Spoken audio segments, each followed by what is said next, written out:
by introducing our guest today, and then we will take it over to him. So, welcome on in, Aegis.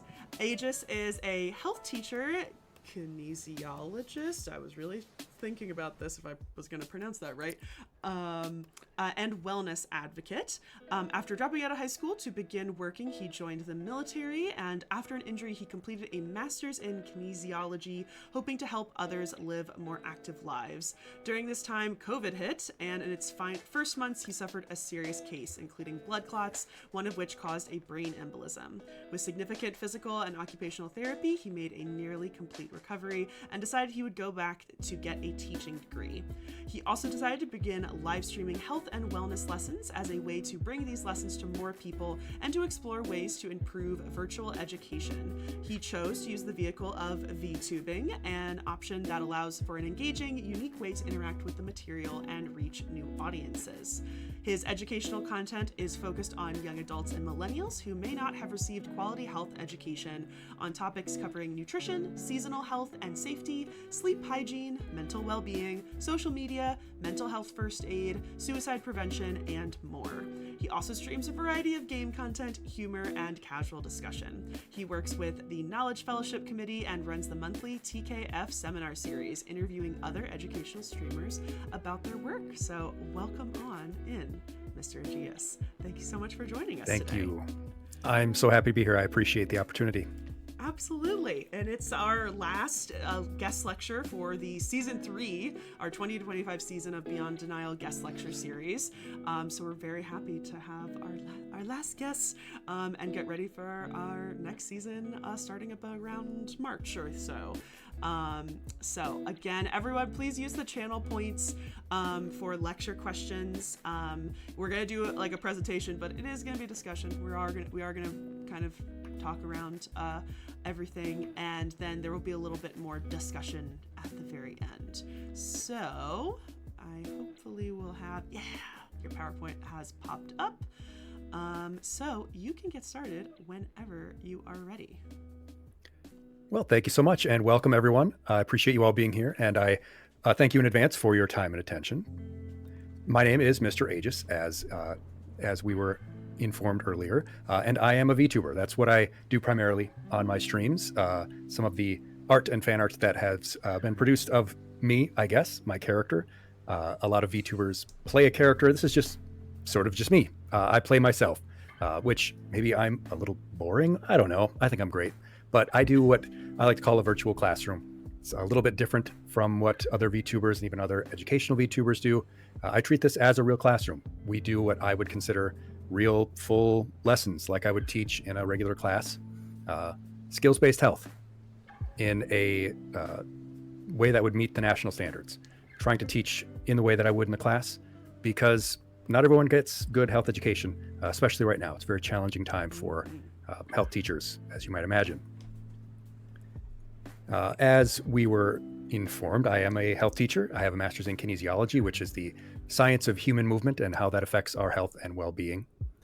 I am a certified strength and conditioning specialist and certified special population specialist, which means working with people with disabilities, working with people who are juvenile, elderly, people with chronic health conditions. And I'm a member of the TKF committee. I'm very happy to be working with the TKF and being able to help spotlight and promote other educational streamers, because there's a lot of slop out there on Twitch and TikTok and YouTube. There's a lot of garbage. And thankfully, though, there's a lot of really great stuff out there, too. And we get to promote that and highlight that and help bring that to people who might be interested in something other than watching Subway Surfers with some garbage in the background. But I'm also a ferret dad. These are my ferrets, Moki and Ori. They are my co-stars. They are a part of the show. I keep a little camera in their room so that we can go down and visit with them. And I suppose they're probably more popular than I am. Yeah, unfortunately. Oh, look at them. That happens. Yeah. They're so cute.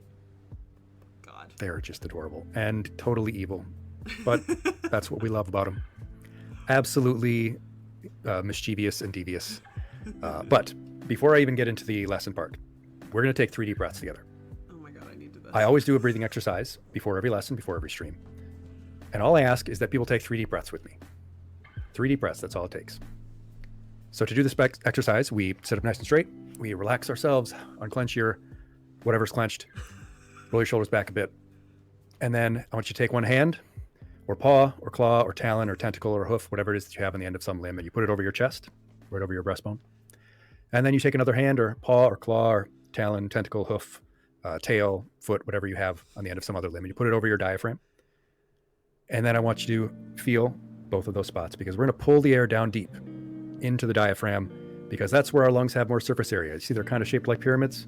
There's more surface area on the bottom. It's going to give us more time to get the oxygen. We're going to breathe in for 4 seconds through our nose.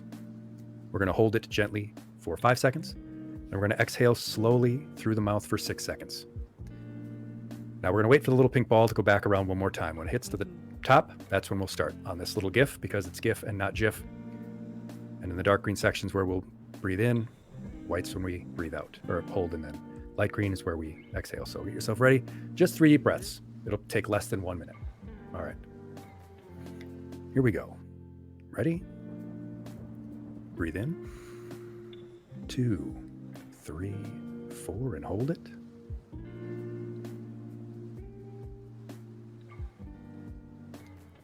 And exhale, nice and slow. Don't force it out. Just let it all come out. Back around. Breathe in. 2, 3, 4, and hold it.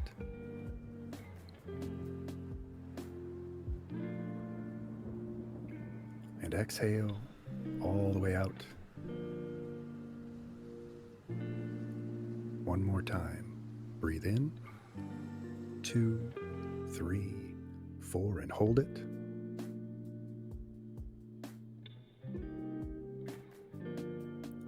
And then exhale slowly all the way out. Don't leave any stale air in your lungs. And that's it. Normally, we breathe between 13 and 20 times per minute. That was just under a minute, and it was only 3 breaths. 13 to 20 times per minute is really fast. We breathe very shallow and very rapid in the world today. Fast-paced lifestyles. We're really stressed out. You'll probably catch yourself sometimes holding your breath, or holding your breath really high in your chest.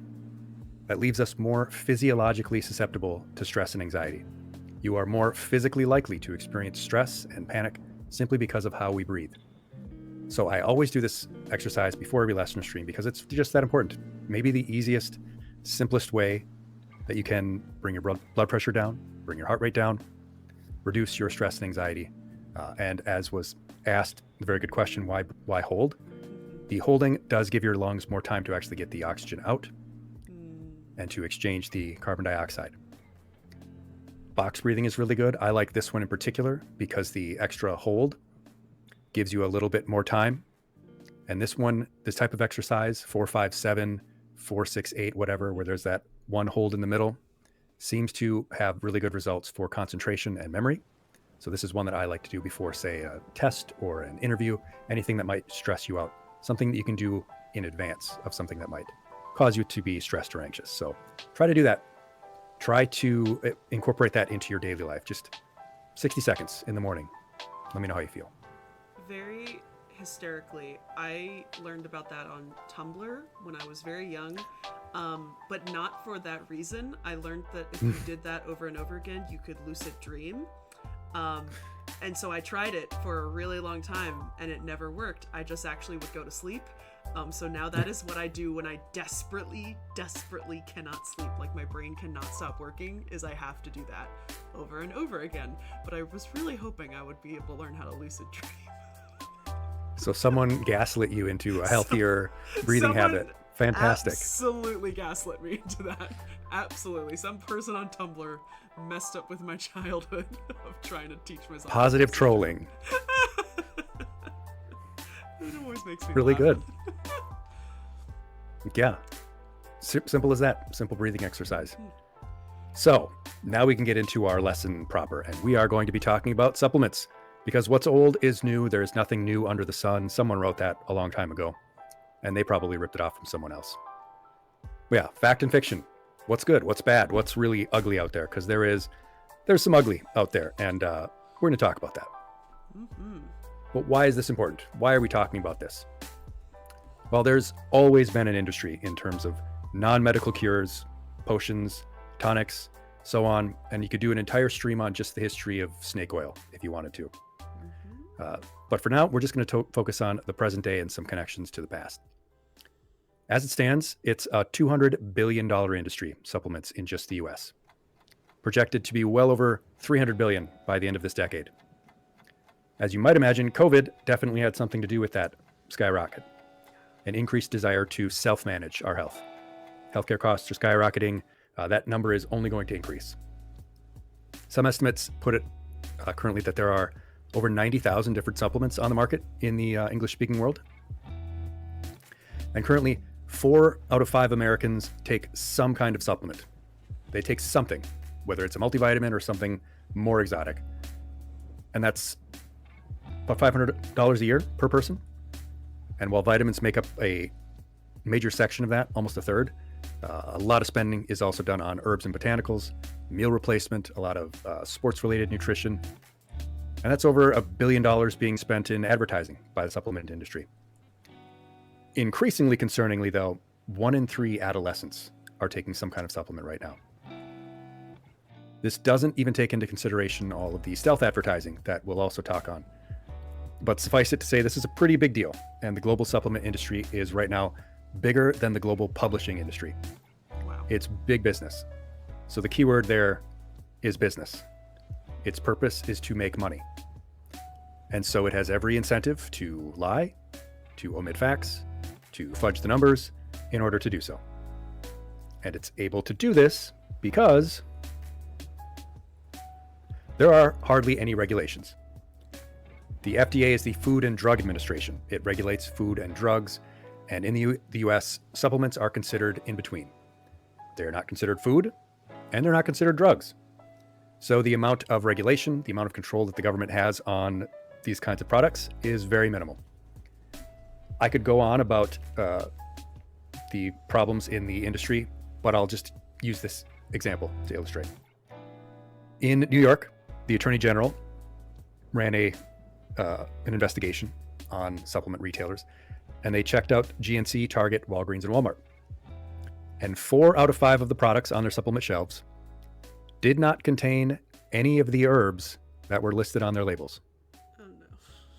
There would be powdered rice, fillers, sometimes common plants, substances that might be dangerous to a person who has an allergy and who is taking something that purports to be ginkgo, but is actually powdered rice and they're allergic. Many of them also tested negative for the herbs on their labels. And at GNC, they found pills with unlisted ingredients like powdered legumes, which includes peanuts and soybeans. And there are a lot of people who are allergic to peanuts and soybeans. Yeah. So that's the level of control we have over our supplement industry, which is to say nearly none.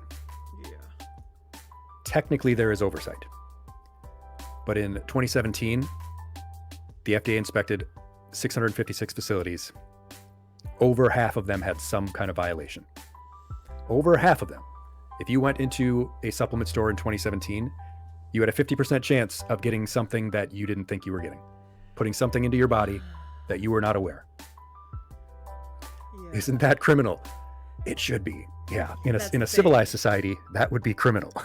In a it's society, because technically they don't fully fall under the FDA like actual drugs do. Like they don't, unless like something probably serious happens, they don't have kind of the ability to charge them with anything. yes. That's the difficulty, because it doesn't fall under anything else. It wouldn't be criminal. They probably have to sue them, like Yep.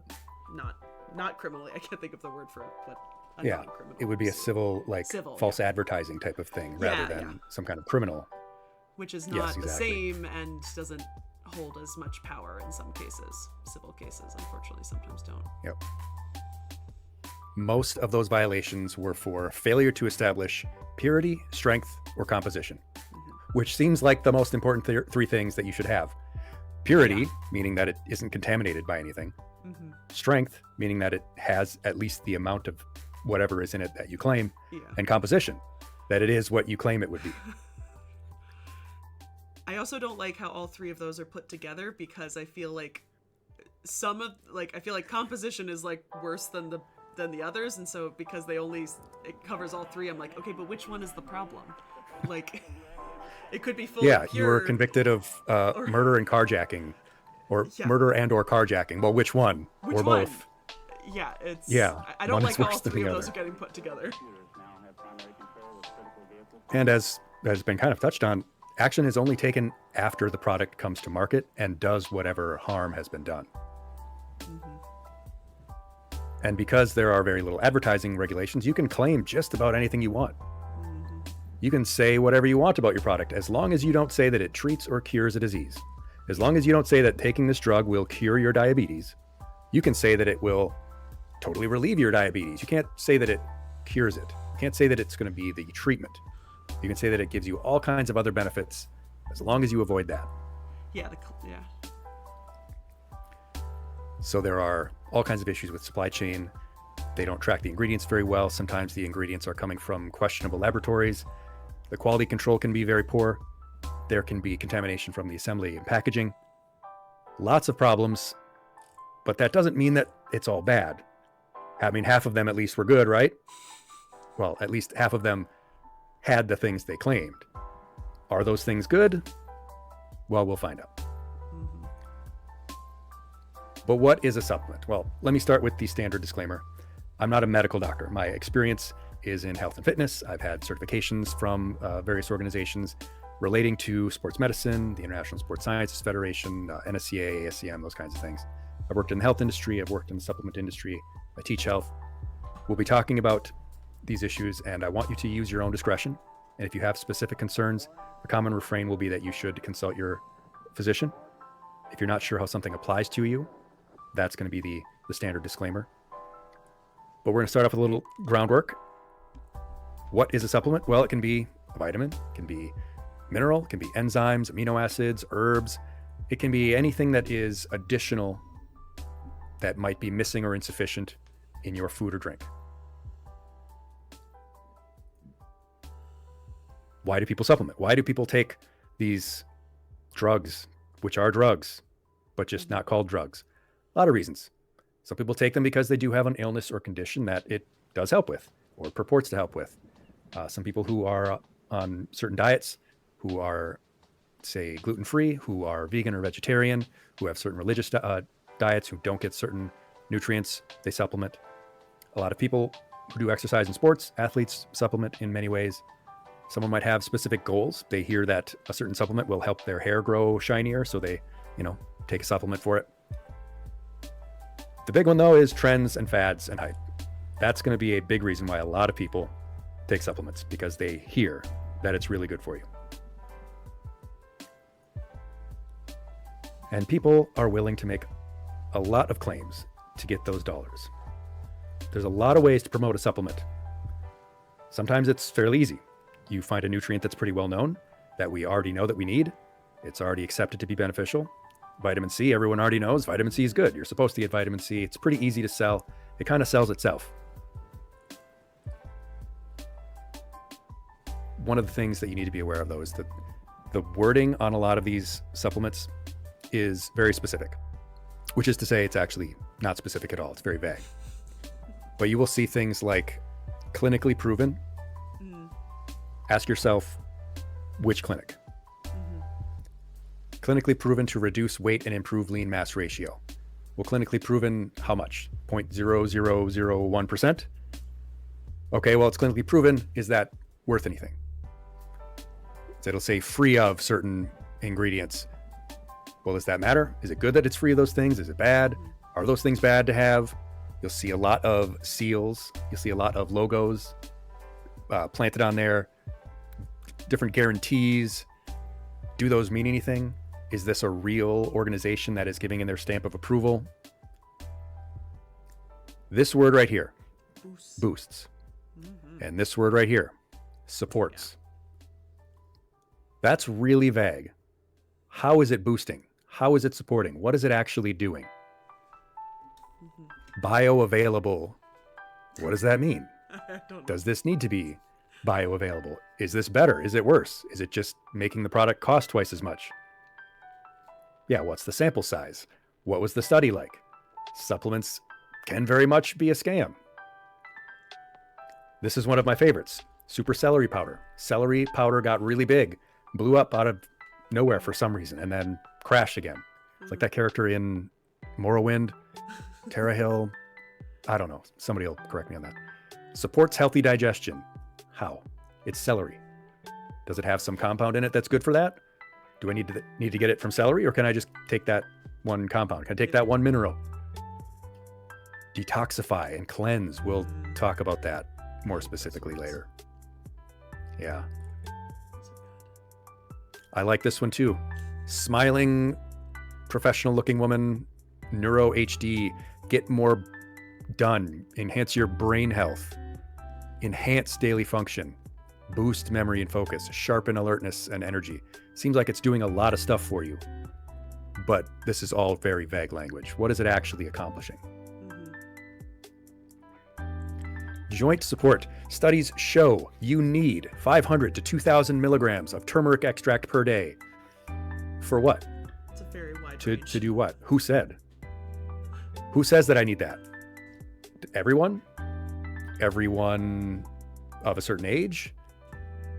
Everyone who doesn't get certain nutrients? What are they actually saying? This is the pretty consistent kind of language and visual style you'll see. And it's really easy to get people to buy this because it sounds really great. One of my favorites is also, they'll use sciencey sounding words like genetically developed, biological, cellular, to make it sound more scientific. Like it's targeting down to the cellular level, gives them an aura of authority, right? Surely these are some very serious scientific minds at work. Surely. Enhance daily brain function. But there are 6 specific types of marketing tactics that will be used to kind of push this industry. Number 1, animal-only studies. They will promote a product that has some kind of effect that has been shown in an animal study.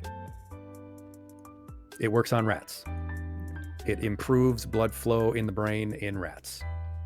Does that mean it's going to do it in humans? Maybe not. Maybe. Maybe not. Is it safe for humans? Does the dosage translate from the amount that they were giving to the rats to a human? Maybe, maybe not. Selective reporting, where you'll use only one part of a study to hype up the effectiveness. So EGCG, compound that's in green tea, purported to have really good antioxidant properties. Increase your antioxidants in your bloodstream. Say they do a study funded and done by the supplement company that shows that one antioxidant does increase, but the others go down. They can still cherry pick that one data point and say, look, it increases antioxidants. It's good for you.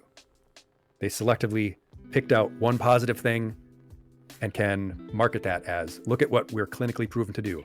Your study did show that it does the thing you're claiming, but it also did this other stuff that's not good. And you're not telling anyone about it. Exaggerated or skewed reporting, where you do a study that's stacked in favor of showing the effect.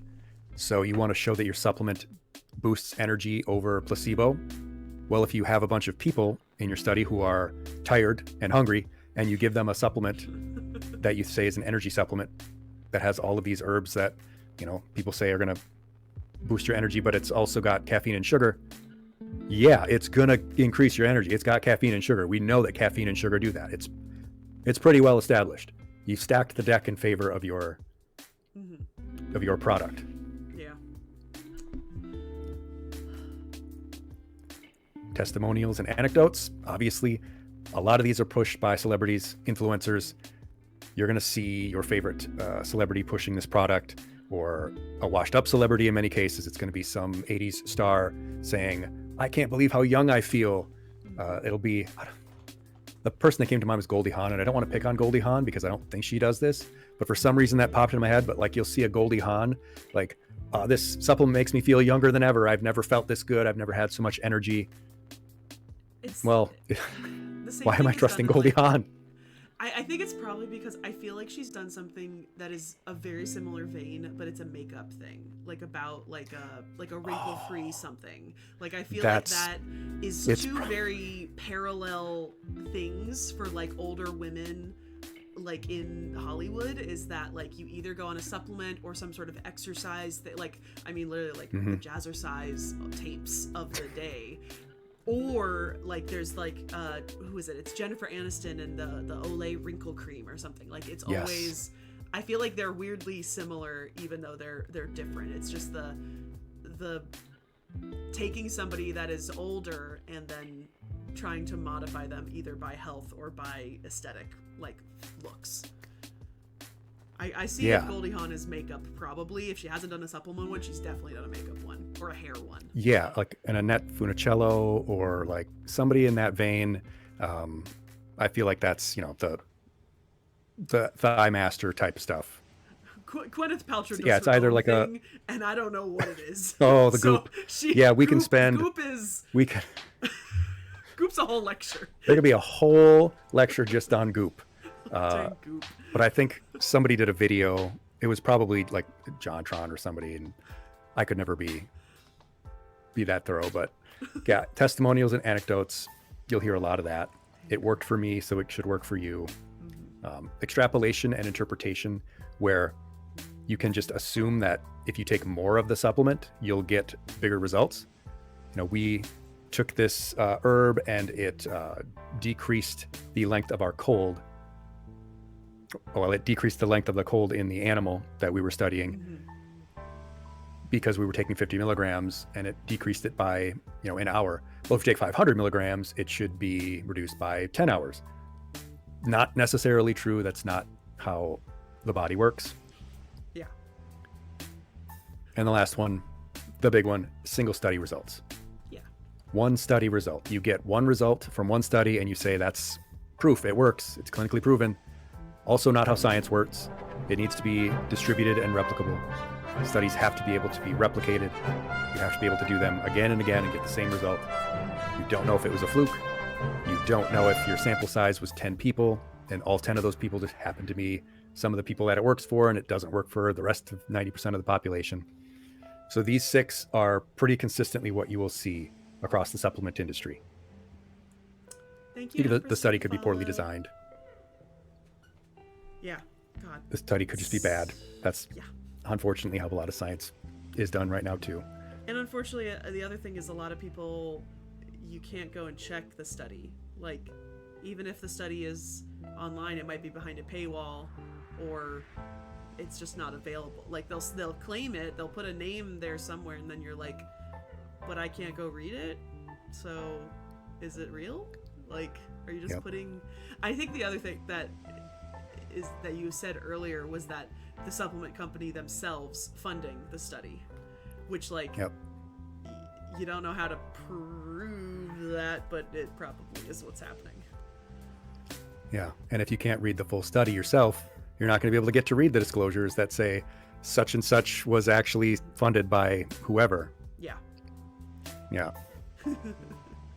And the journal that it might be published in, who knows how reputable that is. Yeah. It could just be a publishing mill.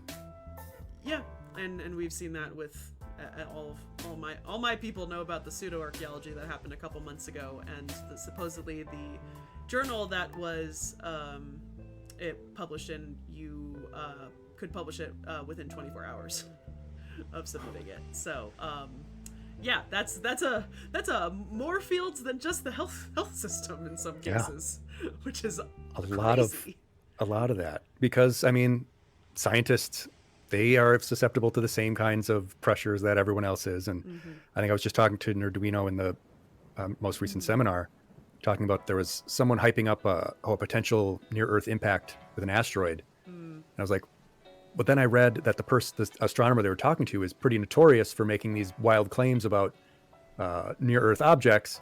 And then when everyone heard that it was this person, they were like, well, never mind. that Never mind. people who know that it's, just a clout chaser or whatever. Yeah. And in many cases in supplements, it's a doctor or a researcher for hire. You can just pay them off to say this. They're mercenarial. So supposedly the guys who wrote the pseudo-archaeologist thing are also known for that, and I heard so many comments from people who are their students, and they're like, yeah, all he talks about is aliens. And I'm like, I'm sorry.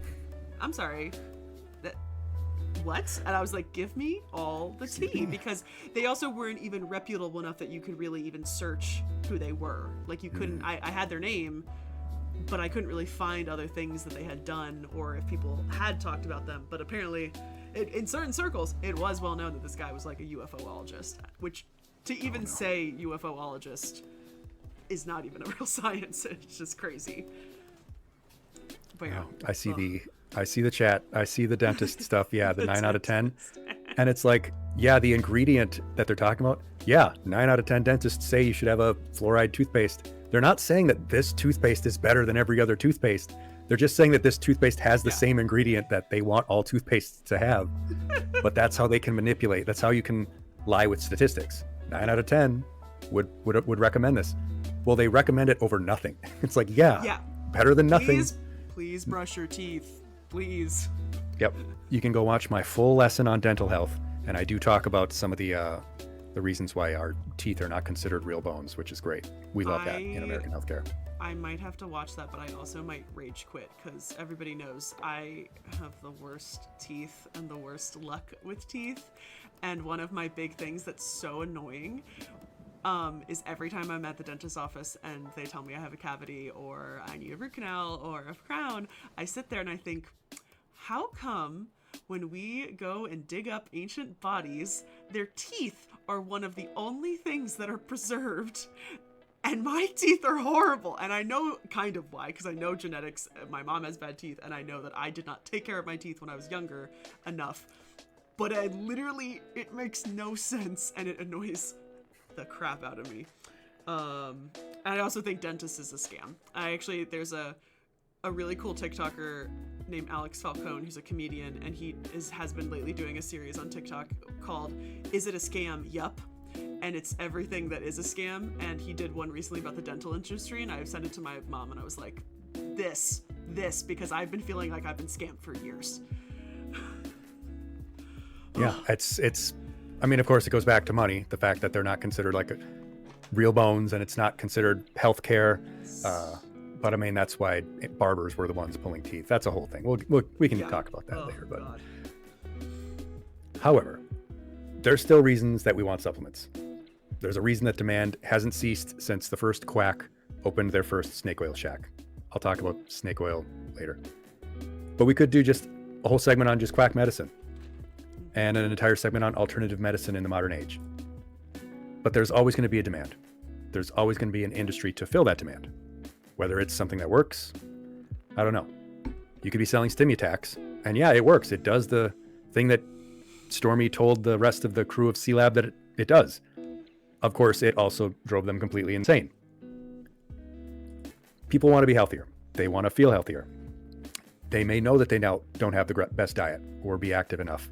And we live in a stressful, fast-paced world, and there are lots of healthcare problems, and healthcare is expensive. Some people might call it laziness or the desire for a quick fix. Maybe so. But that's a human fault universal, and it's exploited by this industry, not only by the pharmaceutical makers, retailers, but also just by flat-out fraudsters, con artists, entrepreneurs, because just about anyone can start a supplement business. You really can. You can commission a white label product line and fuel it with your wishes and dreams at a consumer's expense. You can just slap your Canva-made logo on a white label product and sell it. And it can be hard to get enough of the necessary nutrients that we need. There's real concern depending on socioeconomic status, the dietary quality, the availability of food where you live, common health issues. People can fall chronically short of important nutrients. Supplementation can be a way to bridge that gap. It's not all doom and gloom. There are things that are beneficial, but which ones are they? Now let's start looking at them each in turn. Now that we've laid the groundwork and did the horror stories and made you afraid of supplements, now we can kind of shine a light on which ones might be worth checking out. I'm literally thinking about all the ones in my medicine cabinet right now. Very quickly, Mean Machine. We can have more time to discuss. I am gonna do a little discussion on ancient Egyptian medicine. I forgot to include anything on dental medicine. Ancient Egyptians, for the most part, had like decently good teeth, but they were all ground down because so much of their bread had sand in it or rock from the grinding of the grain to make the bread. And so a lot of them have very ground down teeth from literally continuously eating sand like their entire lives. And in some cases, when you look at mummies, like you can't do the typical autopsy of a mummy like you could with like an actual dead body. So when they do CT scans, sometimes there are only certain diseases and things that kill you that will pop up on CT scans and x-rays. And one of the things that does pop up quite a lot is dental abscesses, because you can see it like in the x-ray of it. And so while we can't tell if that's the actual thing that killed them, like it's definitely possible, because obviously abscesses can lead to sepsis, which like can get into your bloodstream and stuff. So like there are quite a lot of mummies that had really, really bad dental problems that could have possibly killed them. Yeah, that's why we hate dentists. It's this like it just this I think about this all my life. I hate them. So they were definitely getting plenty of minerals, just yeah. harming their teeth in the process. Svoltrod, it's hard to say, like, yes, you can make it without sand, but the other thing is their bread was not soft. Their bread was like crackers. Their bread was very, very dense. It was also very grainy, like it was a whole grain. It's not the white, soft little Wonder Bread. So like sometimes like you can't help it. And also you're in a world that like doesn't have a lot of it just has a lot of sand's just gonna get places even if you're not getting. But the other thing is, again, like the microscopic stone pieces that would come off of their it's not a mortar and pestle, or it's not a molkayete, but similar things of this like grinding stone, of like slowly grinding the stone so it's literally like tiny pebbles in your bread. Matzah, it's not as hard as matzah. Matzah is a cracker. This is like hard, thick, crunchy bread, I guess. We've replaced those crystals with microplastics, and now we get that in our Yeah, exactly. So all of our teeth are gonna grind down in just a different type of way. Yeah, for sure. Yeah. So speaking of minerals, we'll start off with vitamins and minerals. I mean, those are the things that most people know of. Vitamins and minerals. Vitamins A through K. No F, just A, B, C, D, E, K. There's no F. Oh. But the fact is, most vitamins, you're not likely to be deficient. Most of the people here are not likely to be deficient in any particular vitamin or mineral unless there is a specific condition or situation. Most people in the West are very unlikely to have a vitamin deficiency. It is possible, again, due to specific conditions and situations or diets. People who drink regularly might be deficient in vitamin B, one of the B vitamins. People who are vegan, vegetarian, who have certain religious diets might be deficient in vitamin B. But because of how fortified a lot of our processed foods are, most of the vitamins are in plentiful amounts. They are very important for metabolic function, so we need them. So if you do have a situation like that, B vitamins can be helpful. Athletes will sometimes get B12 shots to help recover from strenuous activity, but it's pretty unlikely that you would need to take a vitamin. However, taking a vitamin is fine. And if you do take a regular multivitamin, that basically covers everything you'll need in vitamins and minerals. D, however, is something that people have a greater likelihood of having a deficiency in. And it can lead to fatigue. It can lead to frequent illness. Obviously, deficiencies in calcium and vitamin D can lead to weakened bones, greater likelihood of fractures. And this is often in people who avoid dairy, which a lot of people do for good reason, whether it's lactose intolerance or a vegan diet. So vitamin D and calcium paired together can be something that is beneficial for people. Vitamin C is one that a lot of people take to shorten or prevent illness. Not a whole lot of good backing for that actually working, for taking these mega doses of vitamin C, during flu season to try to prevent the flu. go get your flu shot, is what I'm saying. Did a whole lesson on that. I'm not going to rehash it. I've got off my soapbox. Also wash your hands though, speaking of soap. Does extra vitamin C really help? Not really. It might make a cold more tolerable, but it's not going to be something that's worth spending a lot of money on vitamin C supplements. I mean, I get the vitamin C cough drops just because they taste better. They've got the like orange flavor. You don't really need it. The other vitamins, E, primarily an antioxidant, very unlikely to be a deficiency in your diet. Vitamin K, don't really hear that talked about a lot. Important for blood health and bone metabolism. Unlikely that you would need it. That's something that if you get any kind of leafy greens at all, you should be fine. If you're not eating any leafy greens at all, that's the problem to fix first. Just saying. So are we kind of going off of the assumption that people are like, is this kind of based off the assumption that it's not that people are getting like the proper nutrients, or like, is it kind of maybe based on our like the time period we live in and in general access to food? Because the only thing I'm thinking of is scurvy and pirates, and I know that sounds silly. Oh, I want to talk about that actually. We are going to talk about that. Yeah, so we're focused. I'm going to talk about later the Egyptians and what they had access to, and so I just wanted to say if that deficiency, non-deficiency is more based on just our time period now, and has that changed over time? Yes.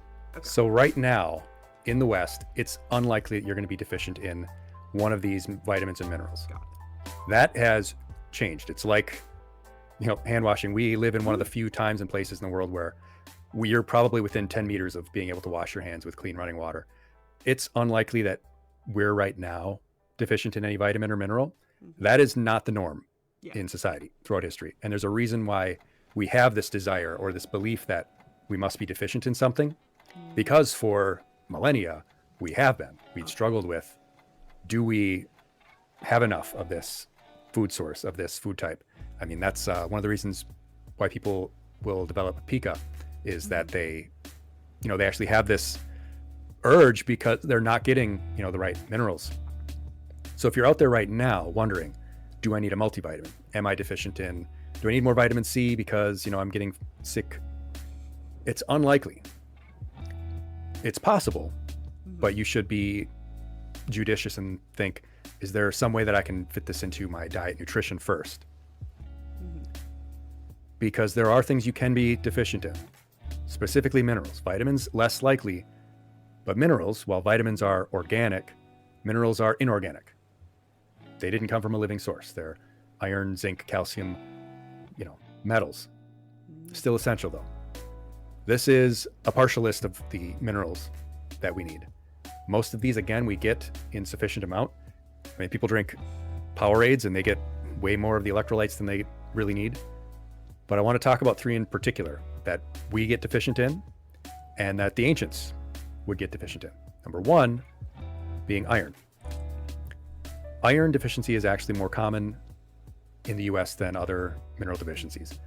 Iron, very important for the blood, helps transport and store oxygen, a lot of enzymes, but people who are deficient in it often are people who avoid red meat, because a lot of iron in red meat. If you avoid eggs, beans, a lot of these protein sources have a lot of iron, you might be deficient in iron. Some of the symptoms are weakness, fatigue, headache, restlessness, irritability. All these things might stem from an iron deficiency. Pregnancy can be a big cause of deficiency in iron. But it is something that some people in the West can be deficient in. The other is calcium. People who avoid dairy products, for whether it's veganism, vegetarianism, lactose intolerance, avoiding dairy, people can end up deficient in calcium along with vitamin D. The other big one is potassium. This is actually not uncommon in the US, mostly because while we do have access to all these great fortified foods, and in the modern world in the West, we're unlikely to be deficient in a lot of vitamins and minerals, it does mean that we're more often likely to not get a lot of fresh foods, especially in food deserts. In certain socioeconomic situations, you're not going to get as much access to fresh fruit and vegetables that might have potassium. Potassium is a pretty critical part of our energy system. So do we need to take a multivitamin? Do we need to take any one of these particular nutrients? I'm always of the thought that it's good to take a daily multivitamin. That covers you for everything. And it's pretty much not going to be any more expensive or less expensive than taking any of these individually. So if you take a single daily multivitamin, you're covering all your bases. And if you're not taking the mega doses, like a lot of people do, where they are like, you need to take, these super huge doses of multivitamins and it will prevent disease. It will do all these great things for you. If you're not doing that, it's safe and well tolerated. And that covers you. One of the things that concerns me though is that a lot of people think that they need to take a really expensive brand of multivitamin. And there are a lot of them out there. You don't need that. I'm just going to say that. You don't need an expensive multivitamin. The bottom line is that there's probably not a need to supplement vitamins and minerals anyway. And if you do, a regular, simple, generic multivitamin, as long as it's not from you're not ordering it from some Bulgarian bathtub brand or something, as long as you're getting it from a reputable source, that's probably going to be more than you need. Because you will see vitamins and minerals out there that say things like liposomal or methylated or chelated or activated. That really doesn't mean squat. Those are primarily marketing terms, ways to say that, well, it will improve absorption slightly. Well, these multivitamins have more than you'll need anyway, on top of what you're already getting from your diet. So even if it's not all 100% absorbed, it's not like you're missing out. Your body can only process so much at a time. Activated just means that it's already in the form that your body needs it, rather than your body taking in the compound and breaking it down and turning it into what you need. Well, your body can do that on its own, unless you have a genetic condition like mother effer, MTHFR, or some kind of genetic condition where you don't make certain enzymes, in which case you would already know that. You're going to know that you have that genetic condition.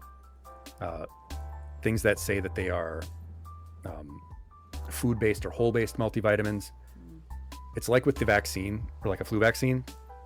Your body doesn't know, and your immune system doesn't care how it learns to recognize the flu.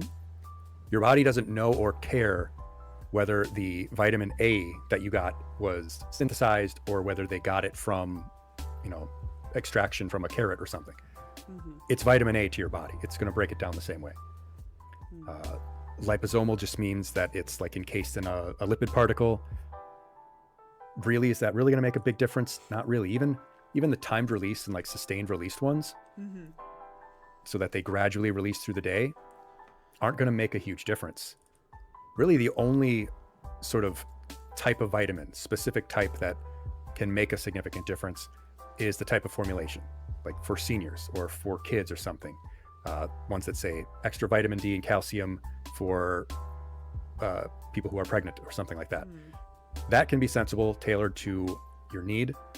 All of the rest of this is primarily marketing, primarily for promotional purposes. It's not going to make the biggest difference. And I'm sure you've all, seen, these brands will be twice as expensive. Maybe you want a gummy because that's easier for you to take. Great. If that's what makes it more likely for you to eat your gummy, great. If you like Flintstone vitamins because you're still spiritually 12 years old, great, fantastic. Whatever's going to get you to use it.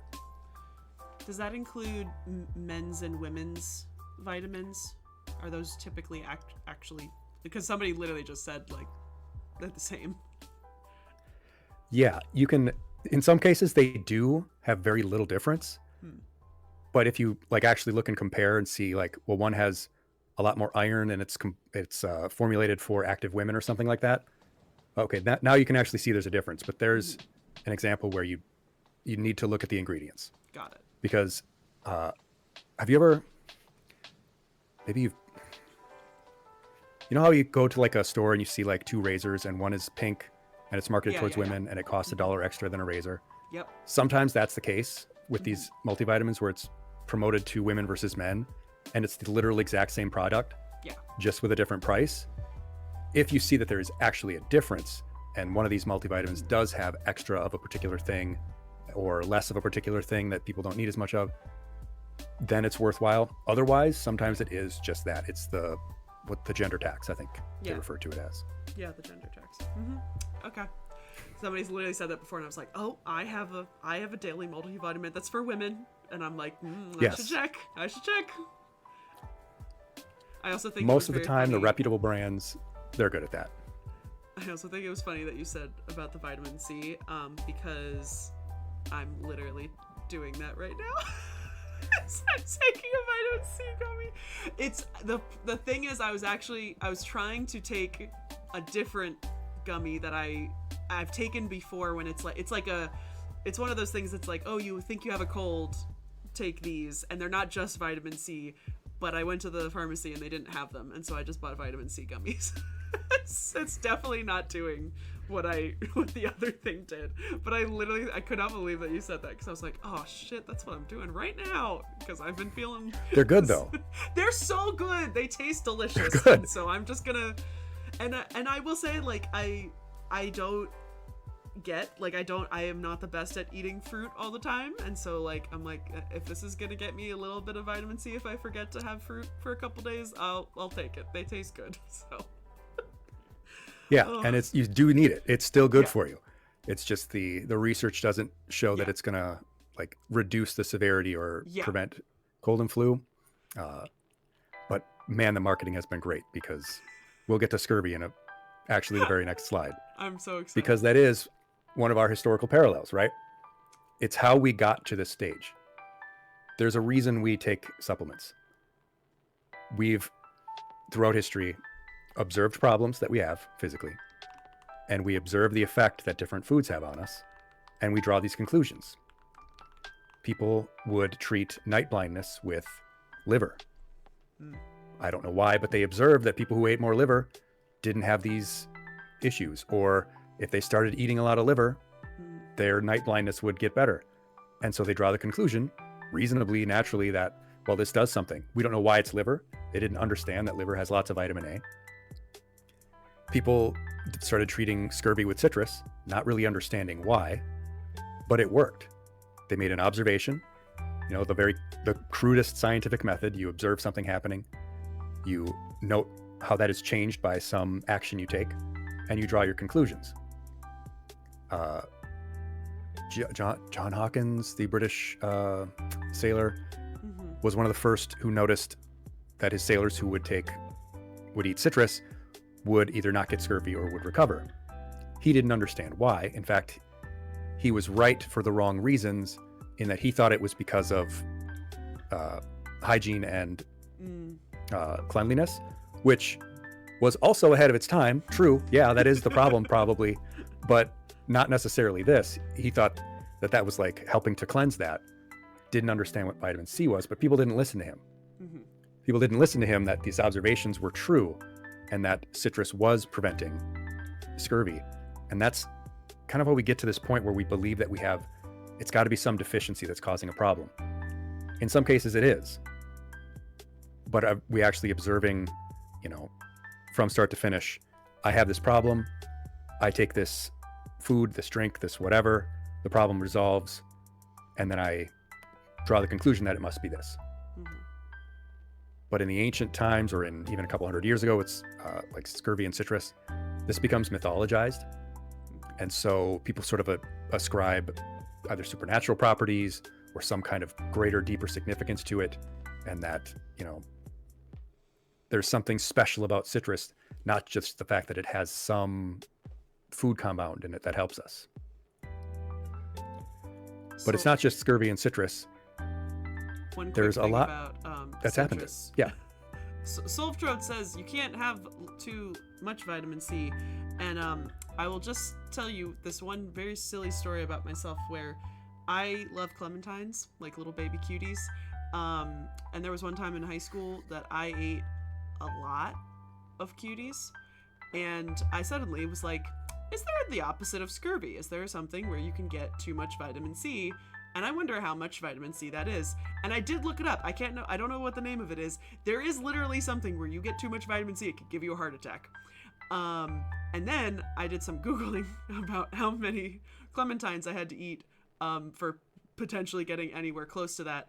And I wasn't close, but I was I wasn't not close. Let's just say I may have had over 20 in one sitting. So yeah, there is apparently something. You could go look it up. I can't remember the name of it, but there is, if you type in opposite of scurvy on Google, something will pop up, because I remember looking this up several years ago.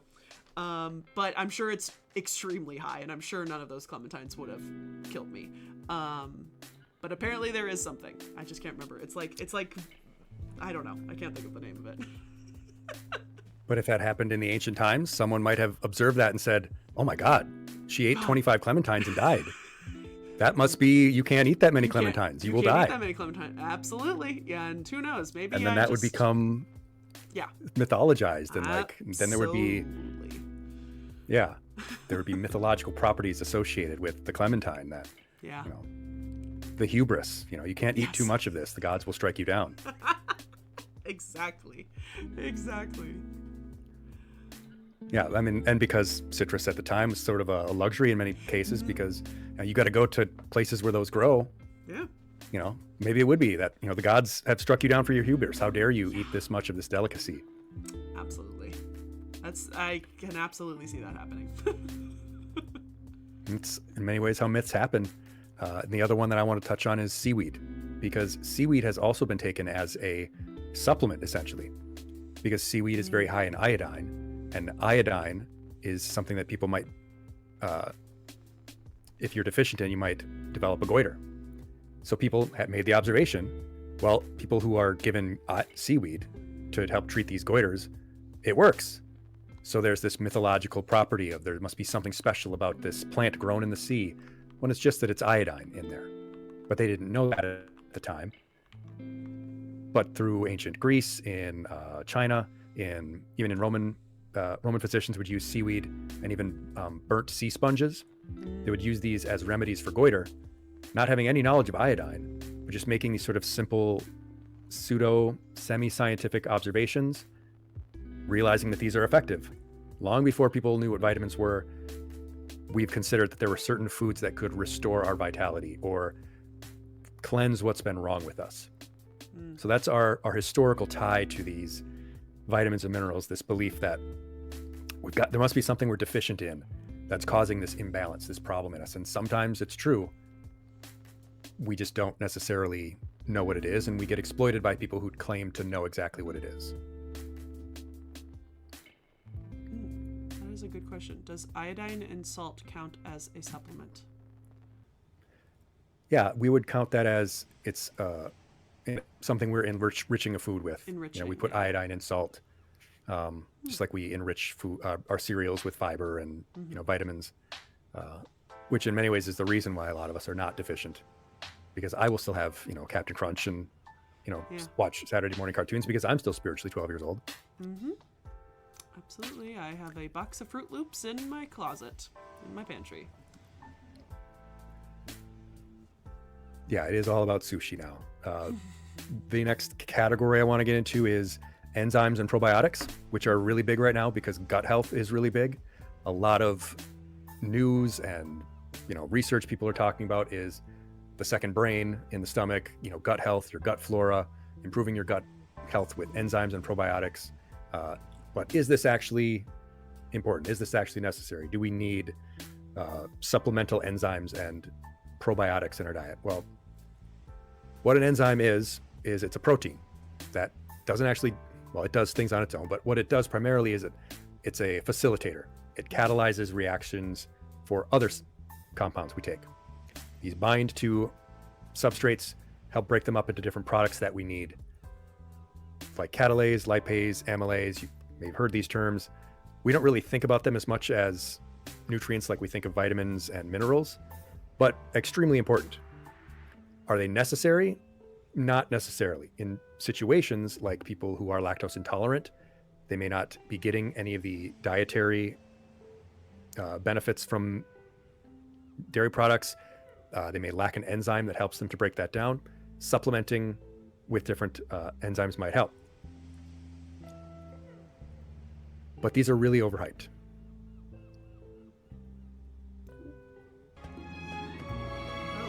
Sorry, we're having, I forgot. For some reason, we're having an ad, even though my mod snoozed it. But thank you, Self-Showed, for subscribing. Why don't we take, it's 2 minutes. Why don't we take a 2-minute break? I'm going to get some more water. And we'll wait until the ads come back. We'll be right back.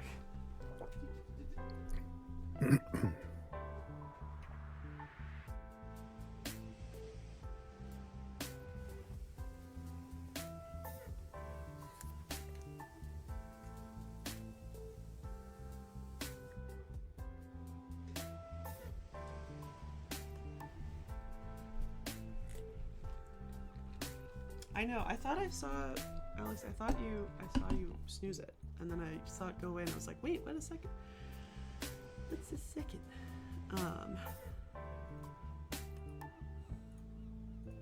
Henry Bear can't hear this, but sushi is not that bad. It doesn't all have horrible taste, but it can be okay. It can be okay. There's definitely I have not really expanded my palate to a lot of sushis. I kind of stick with only a couple that I think taste nice. It did fail us all. Oh, what is that? Curtis got prescribed antibiotics, then probiotics on his second round. Yeah, that's sort of what happens. Yeah. Now we destroy all the gut flora, and then we got to build it back up. Yeah. That makes sense. All right.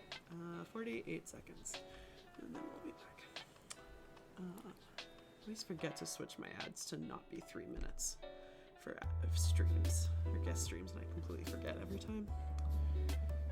I wish there was more control, but like I did a lesson on gambling, especially the rise of sports bet apps that are everywhere now, and half the ads were for DraftKings and like wow, that's great. Yeah, that's bad. That's not good. You could have been really helping somebody, and then the ad popped up, and now it's all gone to. Oh man, all gone to squat. I need to hit my parlay. It does. Like, why do the 14-year-olds in my school know what a parlay is? God, no. I wish there was just a way, like for certain streams, you could have no ads, but it does not work like that, sadly. All right, I think we are back. Henry, sushi's not all that bad. Some definitely taste weird, but it definitely just depends on your preference. Go for a cooked sushi, like a shrimp tempura. Shrimp tempura is very good. That's what I mainly go for. But also go to, if you can try to get to one of those that have a rotating sushi bar, and you go with somebody, you can always try like one of each little thing, and then you can decide, okay, I don't like this, I like this. And I very much stick to my guns. I only have like 2 sushi types that I pretty much go and get, unless I'm at a rotating sushi bar. Then I try to try more, but most of the time those are expensive. All right, we can start on back. Yeah, so a lot of the enzyme products that are out there, it's overhyped. The notion that it will reduce inflammation or help with weight loss, your gut health, a lot of that is placebo. Because a lot of the effects are subjective. People want to feel lighter, or they, feel energized. That's really easy to be subjective. It's really easy to think, oh, I do feel better. It's not really about, do I have a disease state or not? It's, do I feel better? And simply taking a product might make you feel better, but not actually do anything for you. But the guidance that I've seen, the research that I've seen, you don't need additional probiotics or digestive enzymes. It doesn't really have a meaningful impact on your well-being. It's generally superior, and this is going to be another pretty common refrain, to just get a little bit more of the food that supports gut health than to bother with adding another supplement. Simply getting a little bit more fibrous food and yogurt is going to be superior than spending the extra money on enzymes and probiotics.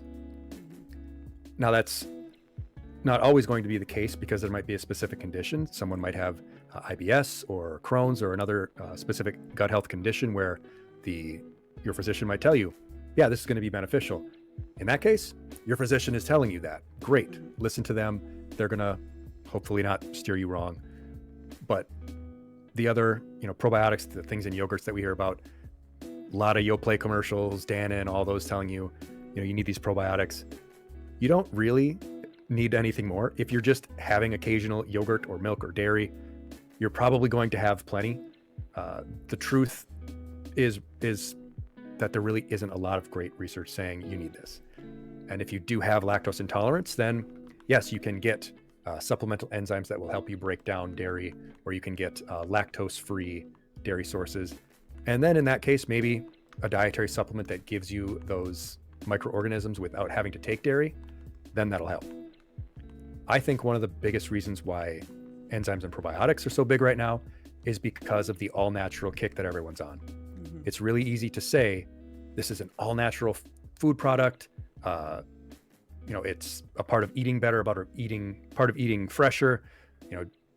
That sounds great, but it's really, how can we make more money on a product we were already selling? How can we say, this product is healthier than we thought it used to be? Most of these things die in your gut when you eat them.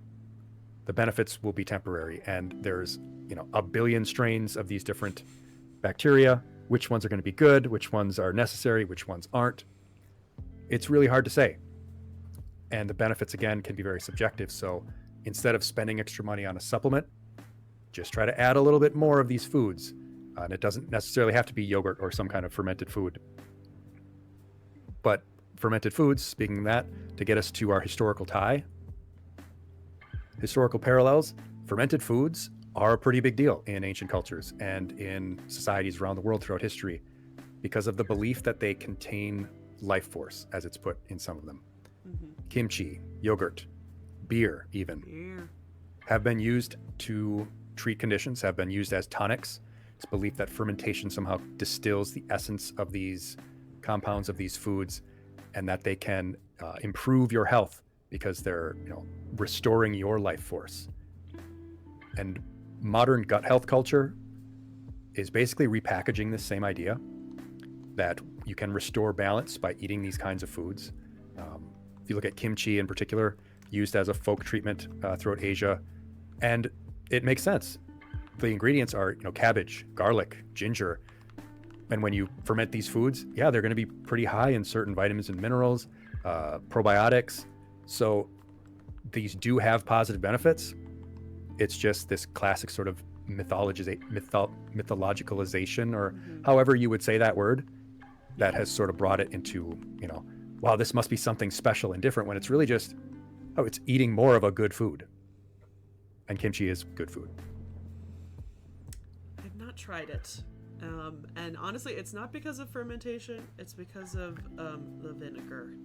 And I have lots of upper digestive and lower digestive problems. So although I love certain things, like I love orange juice and I love lemonade, very acidic things are not my friend. And so unfortunately it does hinder me from trying things when I can smell the vinegar on it. And spiciness, that's the other thing. I don't know. And that's one of the important reasons why we sort of demythologize this. It's that what's the most basic truth? What are the compounds in these foods that are good? Mm-hmm. And then we can figure out, am I getting enough? Would I benefit from taking more? And then, finding a recipe or something that doesn't have the acidity or the vinegar. Yeah. And saying, I do like cabbage. I don't know if you like cabbage. I like cabbage quite a bit. I should. But if I can find a recipe that will have the benefits of good food, like cabbage and garlic and ginger and capsaicin from the red pepper that's in kimchi, I can make foods that are like this that can get me a similar benefit without the vinegar, because I don't need it to be kimchi, because it's not something special or spiritual about kimchi. It's the fact that there's a healthy food component. Yeah. I should like cabbage. I am half Hungarian, but that was not one of the things actually typically fed to me. So I'm gonna be honest, I don't know if I've had red cabbage and salad, but I don't really know if I've ever had I know they have cooked cabbage, stuffed cabbage things. I've never had that before. It's not on my typical food list, but I'll have to try it. Yeah, sauerkraut, another fermented food that is sort of like that. I mean, I've got Eastern European roots. I didn't get the love of sauerkraut, so no, I don't have vinegar. Which I will say, all of this is extremely ironic because I do love ketchup. This is all very ironic because I do love that, and that vinegar, does it bother me? Yes, probably, but it does not bother me as much as other acidic things do. But yeah, coleslaw has never been a big one for me. Yeah, I mean, I'm from Wisconsin, so I have to eat sauerkraut and coleslaw sometimes. Yeah. Those are not. Pro Not of negotiable. spiciness. And are there any pros of spiciness, hotness? Curatis asks. Yeah, so capsaicin is one of the compounds that's in kimchi, for example, and things like red pepper and allicin from garlic can possess antiviral and antibacterial properties. So beyond just the fact that, spicy food might clear up your nasal passages, it might also help to have some antibacterial properties too. Very good to know. So we get to maybe the most classic sort of idea of a supplement when people think of supplements, and that is proteins.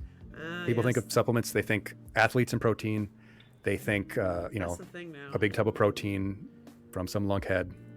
Oh, please don't say cottage cheese, because I will puke. Oof.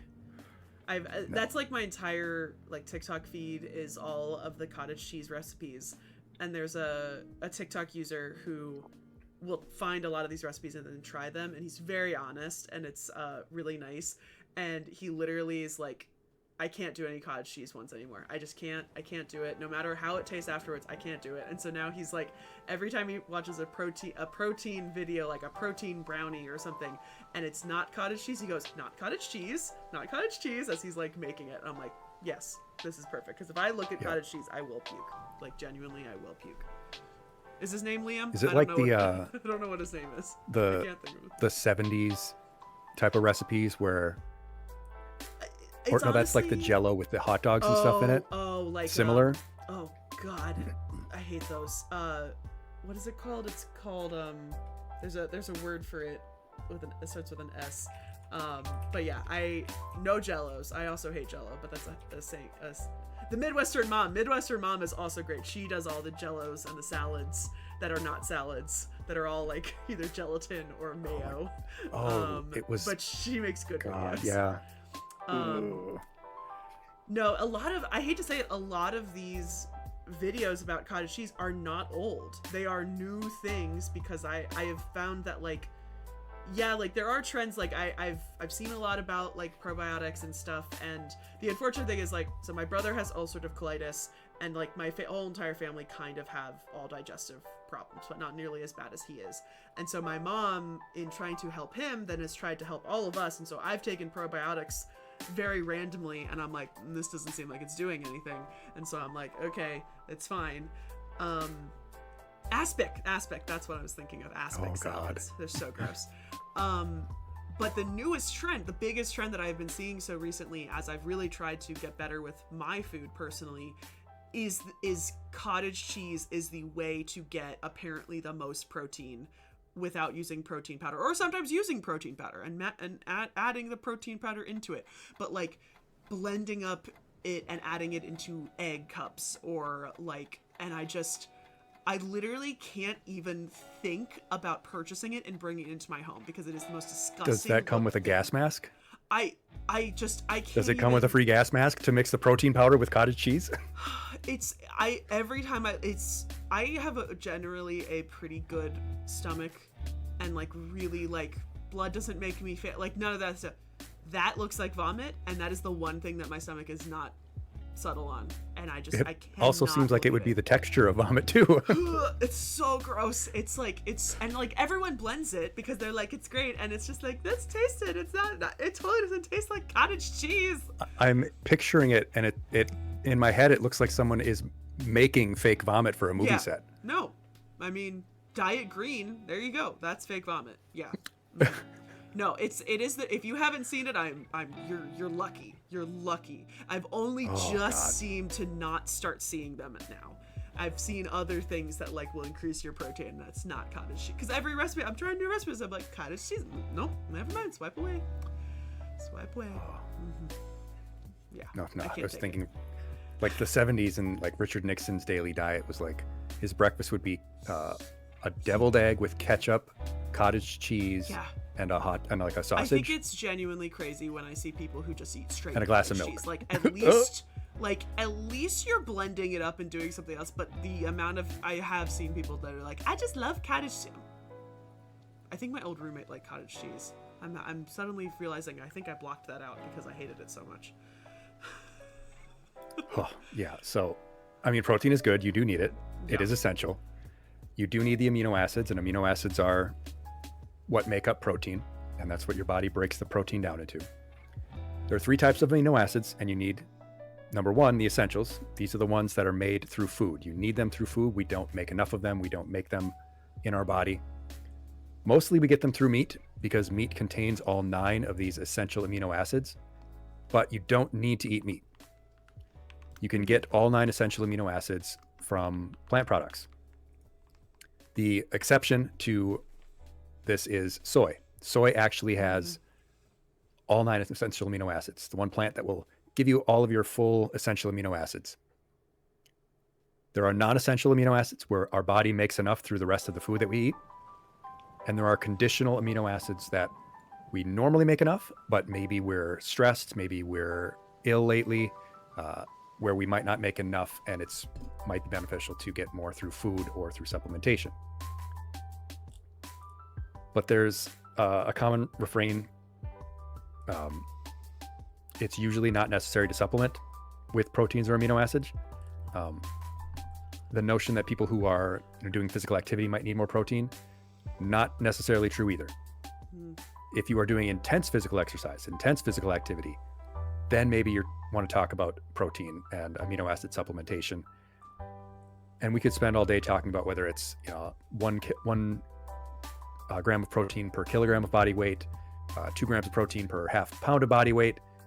It's so variable and so based on not just your body and what you're doing, but also the type of activity you're doing, that it's almost impossible to just give you an answer. Yeah. But again, it's like, think about what you can do to adjust your diet to maybe get enough protein if you're not getting enough. And for most of us, especially people who do eat meat and dairy, it's usually not a problem. It's people who are eating primarily processed foods, who are not eating, say, soy, or getting the classic vegetable way to get all 9 of your essential amino acids, beans and rice. That will give you your perfect combination. Again, I can't account for the gas you might have if you eat a lot of beans. There's the reason that rhyme exists. But there is one amino acid I want to touch on because it's gotten kind of popular and people are talking about it, and it's 5-hydroxytryptophan. Now, you probably heard of tryptophan before. It's the turkey chemical. It's the thing people think makes them tired from eating turkey. Sleepy. I think Mythbusters did a pretty great job of covering that in terms of it's primarily just that you're eating a huge meal in the middle of the afternoon, surrounded by a bunch of people, and there's a lot of activity happening, and it's a busy time of year, and it's just starting to get cold. That's probably why you're feeling tired after. But 5-HTP has started to be popularized for a mood supplement. People are taking it to help with mood stabilization.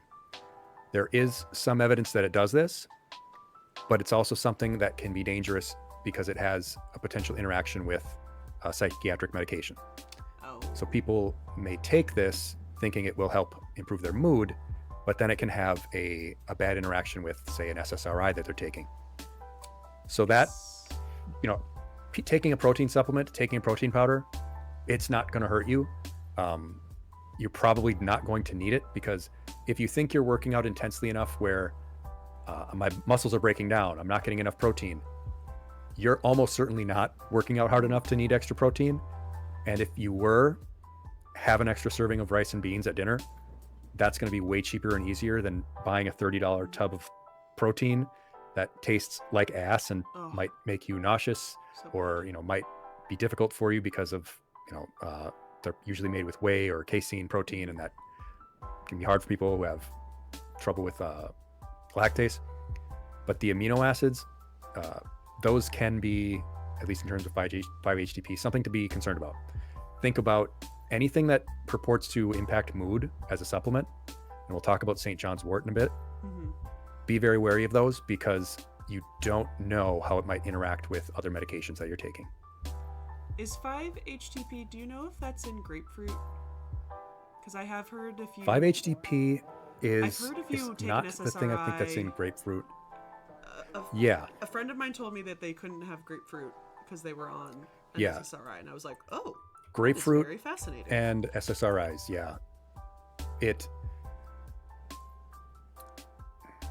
it's not that it has 5-HTP in it. A different thing. It's that it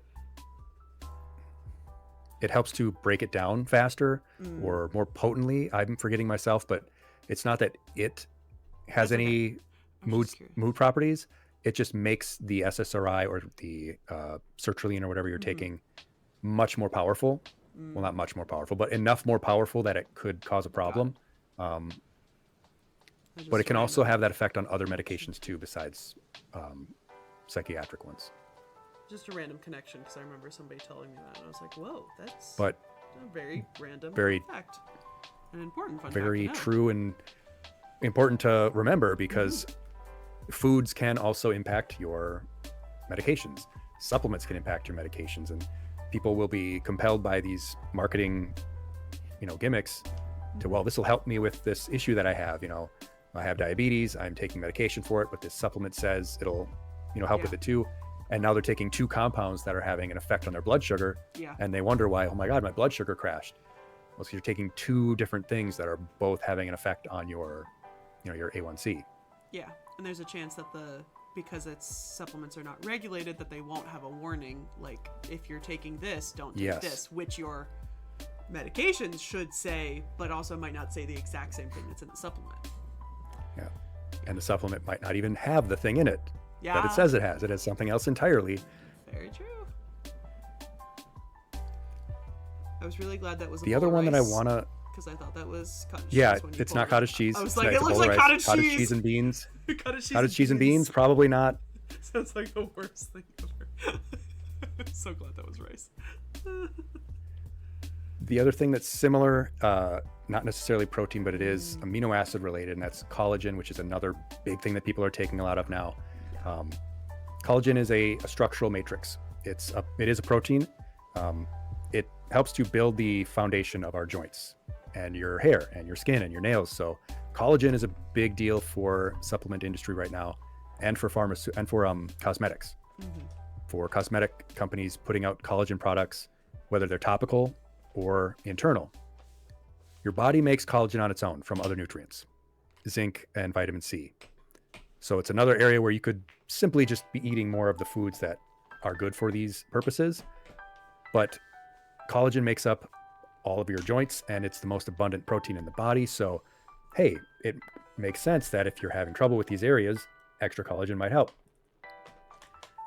It's very hot in research right now, but while there's nothing that says it's bad or that there's significant side effects, there isn't a whole lot of evidence that it does all of these things, that it's going to make your hair shinier, make your skin better, make your nails less brittle, decrease your joint pain, help your digestion even.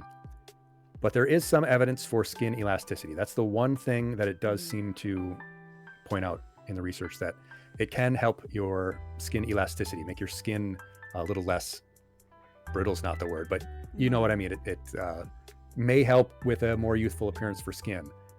Whether that's worth taking this supplement for it or not, that's up to the individual person, because it's not like this is,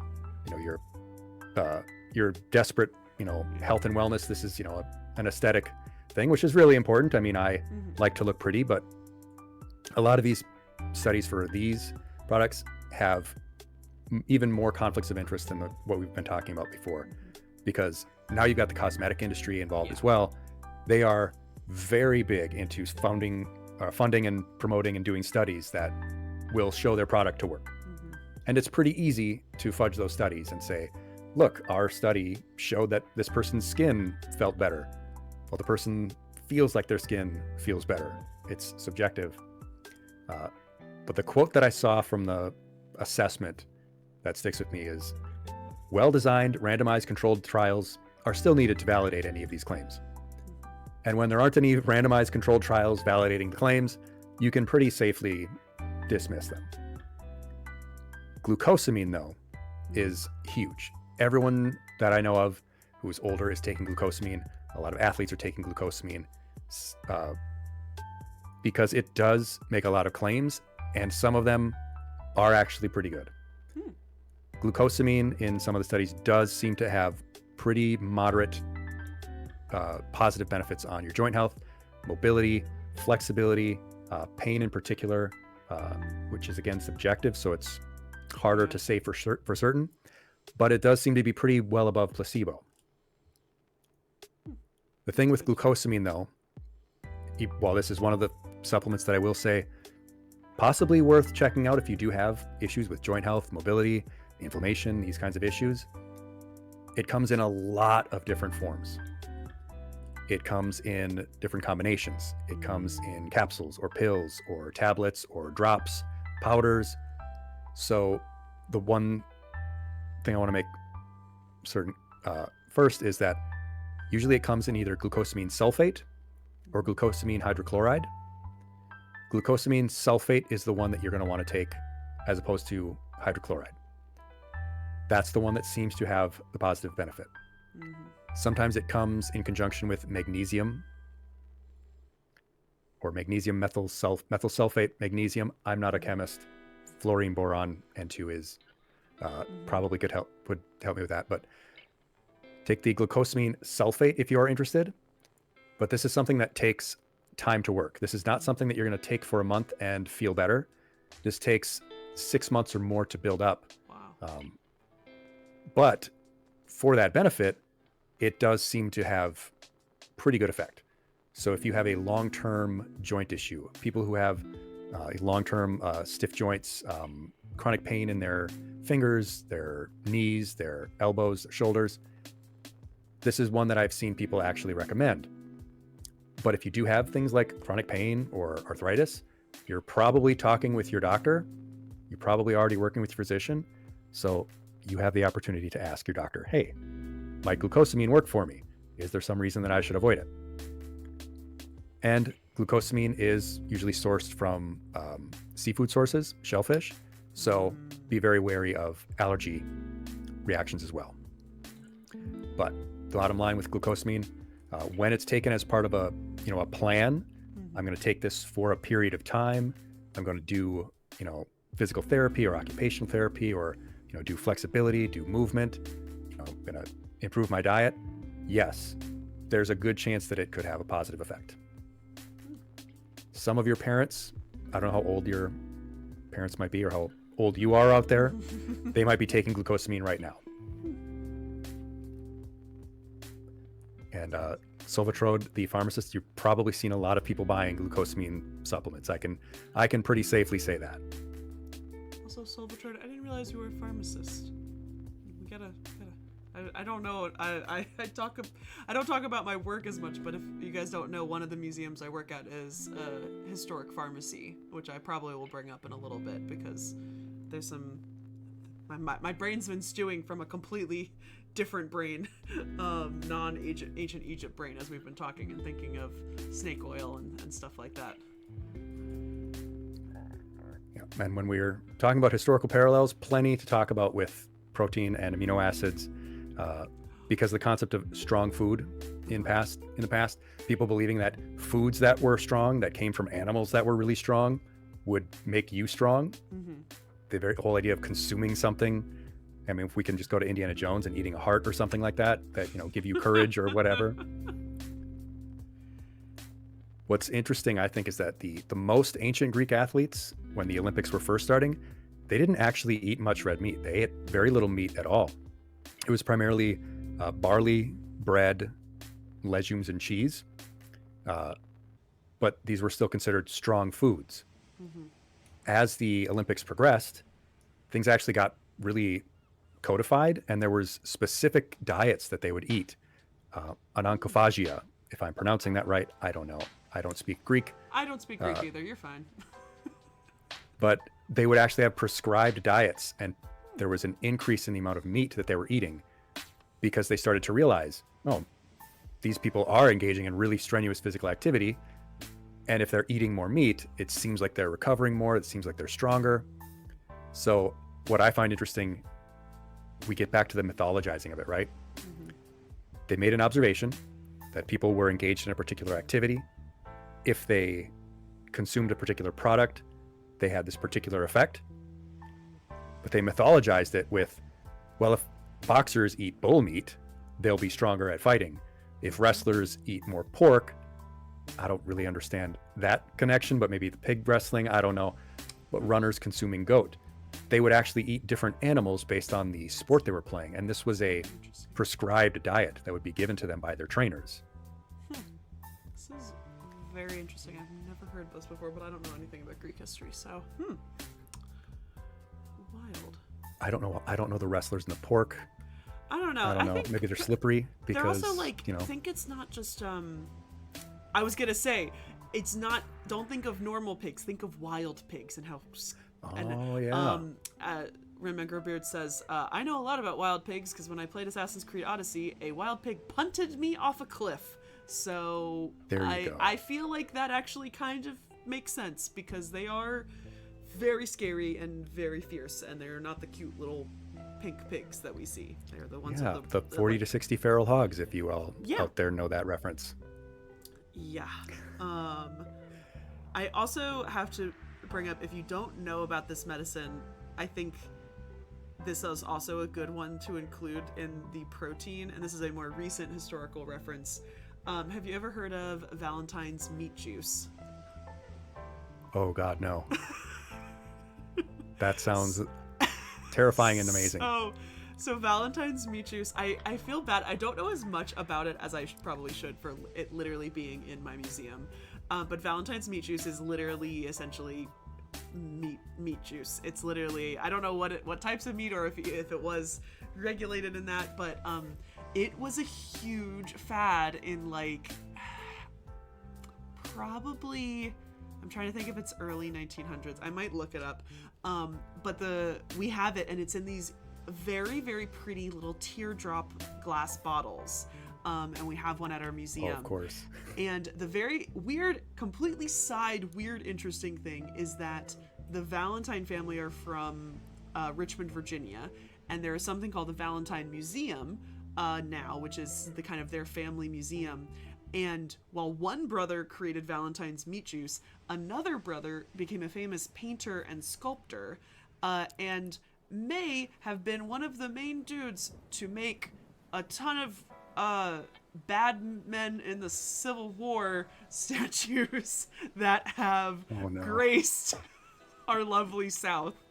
And so the museum is his studio, and I went to a couple lectures because I live in the same state, and my museum is associated with a big state organization, and listened to a couple of their lectures.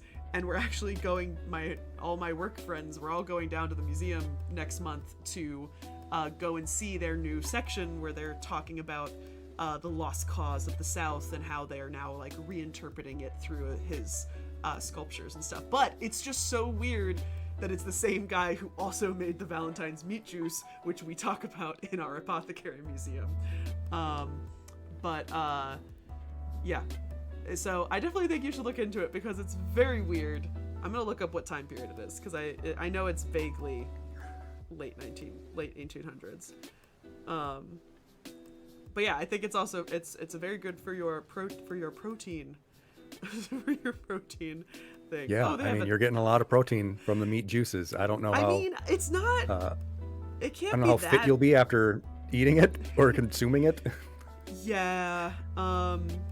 1870s to later. But yeah, he made it himself as most of the thing. Beef juice and egg whites. Wow. What it appears. Thank God we're going to be talking about fiber later because you're going to need a lot of it. Yeah, and he apparently gave it to his wife who was sick. And then in the late 1870s, he made it, and it has, again, this little cute teardrop bottle Valentine's Oh, preparations. packaging is everything. I know. It's the food par excellence for a tired stomach is the phrase. But people should look it up. It's kind of a weird story, and it's not like wrong, obviously. Like, it's not like, I'm sure it made crazy claims, but like, it's obviously not the worst thing that was potentially out there at the time. If it is, Oh, your stomach will not be tired after that. It'll wake up. No, that it'll let you know.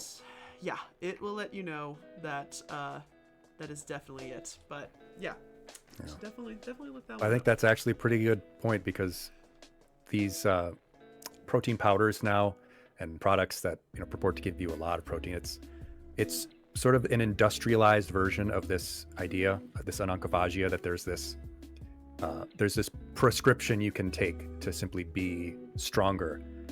That mythologizing it. Yeah, no, absolutely. And that's again the common refrain, that we mythologize the things we put into our body based on the effects that we think they have on us. Yeah, absolutely. So we're gonna get into, I think, what I would imagine a lot of people think is the big daddy of supplements, which is herbs. We're gonna talk about herbal supplements. I'm not gonna talk about all these, because there's a billion different herbal supplements out there, and we would be here for days. I'm gonna pick out a top 10, not necessarily the 10 best, not necessarily the 10 worst, just 10 that you might know of. And this is just the first ones that came up in a search.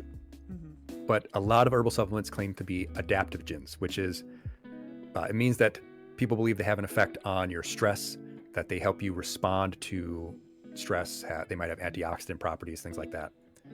But I also want to note, a lot of herbal remedies, a lot of herbal supplements, a lot of traditional folk remedies, these are parts of traditional practices in cultures all over the world. They are part of religious systems. And I want to make it clear that I'm not going into those, and I'm not going to disparage them or tell anyone that taking these are bad or wrong. My task here is to describe the ones that either have a proven effect in terms of the clinical research, the ones that have potential dangers that we should be looking out for, the ones that are of interest.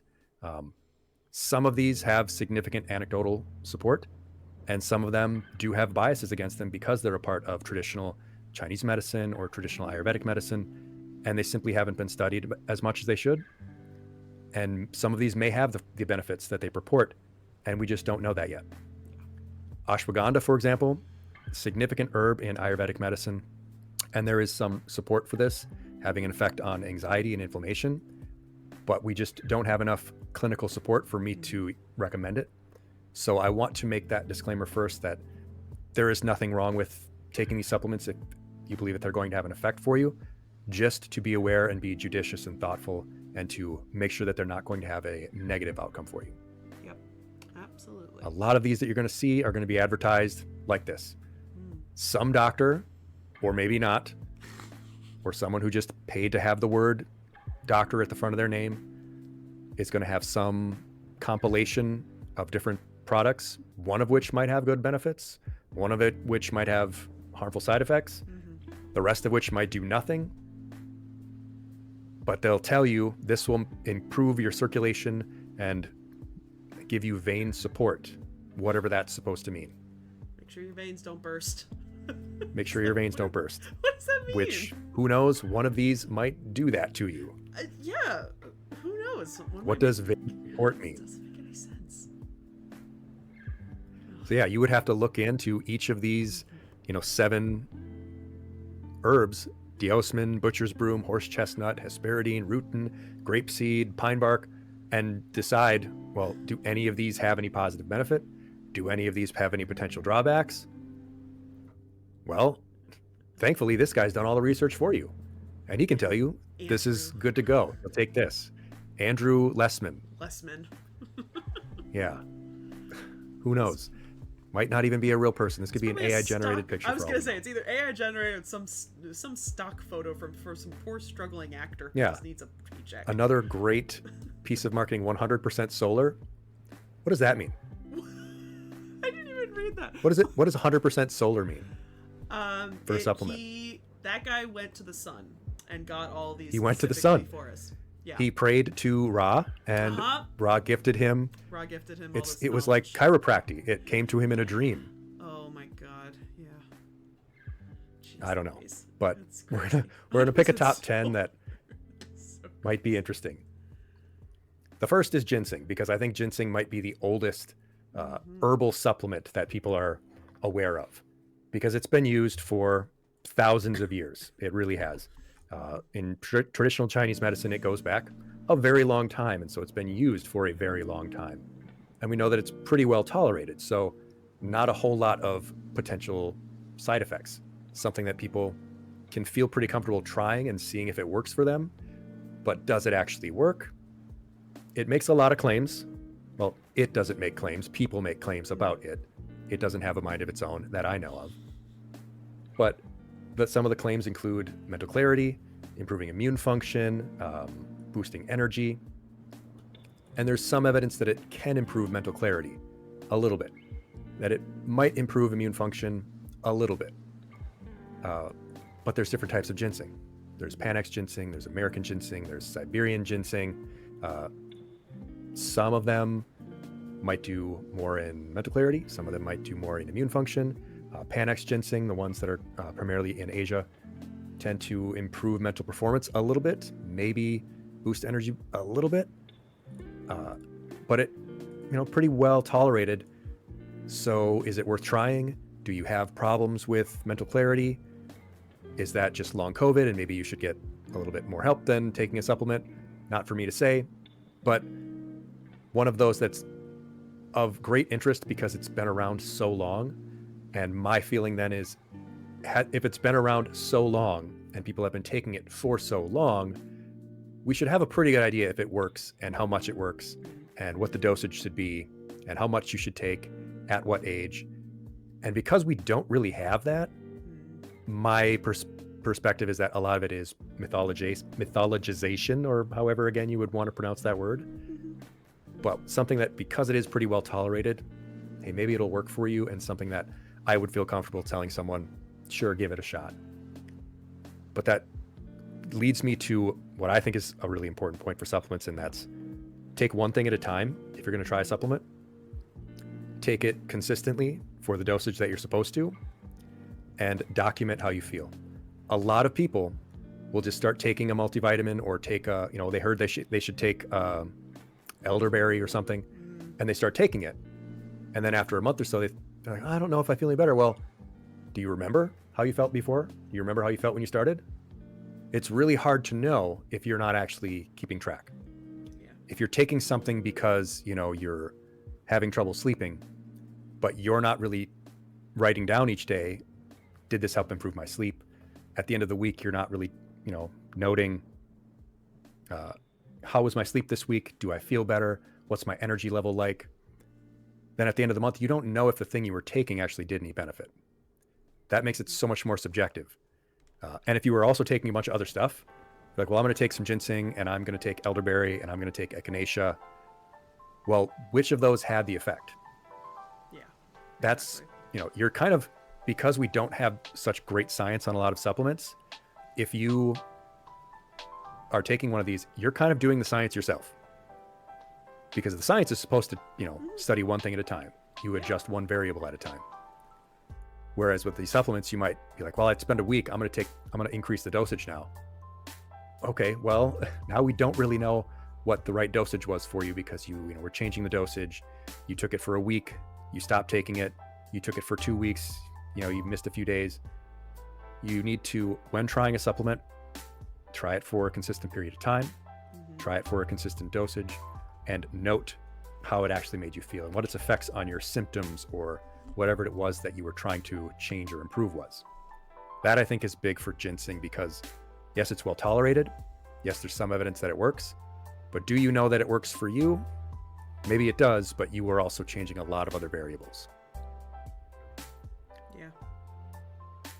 Ginkgo, I think, is the other one that ties really well with ginseng, because a lot of people also take ginkgo. The evidence for ginkgo, though, is pretty debatable. It does say that it will, again, it doesn't do things, people say things, that it will have an effect on your cognition, help your circulation, vein support. Does it do those things? The evidence is kind of debatable, and also this does have a potential side effect in that there can cause bleeding issues. So very popular, very, long-standing, popular, not necessarily one that will work for you. People will even say it can, reduce dementia risk. That's a pretty bold claim. That would require some pretty bold evidence, and we just don't really have that. The other one that is very popular is St. John's wort because of its effect on mood. But this is the one I mentioned earlier to be very aware of, because if someone is struggling with mood issues, they might also be already on some kind of psychiatric supplement, SSRIs, MAOIs, and this can have a significant drug interaction. So this is one that I think needs to have stronger labeling and needs to have stronger warnings. When you see St. John's wort on the supplement shelves, it should be very clear. Do not take this if you are already taking some kind of psychiatric medication.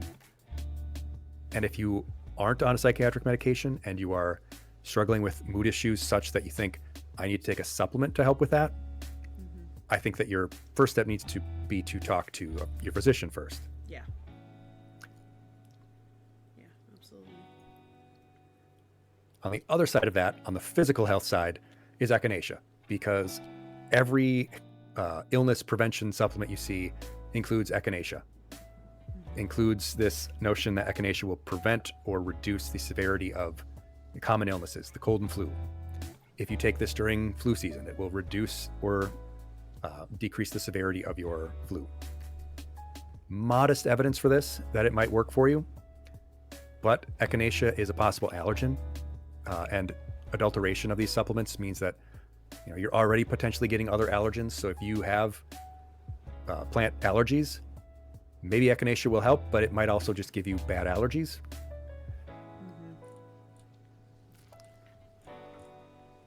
The last one for this page, though, even though this has been used for a long time too, I think it's in the Southeast, Native American tribes would use it for wound healing and infections, and it does have potential antibacterial properties. But again, is it going to give you enough of a benefit to prevent your cold and flu, or should you just be, wearing a mask and washing your hands and, not touching the surfaces that everyone else is touching? But then there's garlic, because garlic is great.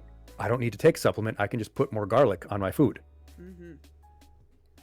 And garlic is taken as a supplement, and there is pretty modest evidence that it can have a mild effect on someone's cholesterol or blood pressure. But unfortunately, garlic might also upset your gastrointestinal tract. Maybe just a skill issue. I don't know. Maybe you just don't put enough garlic on your food.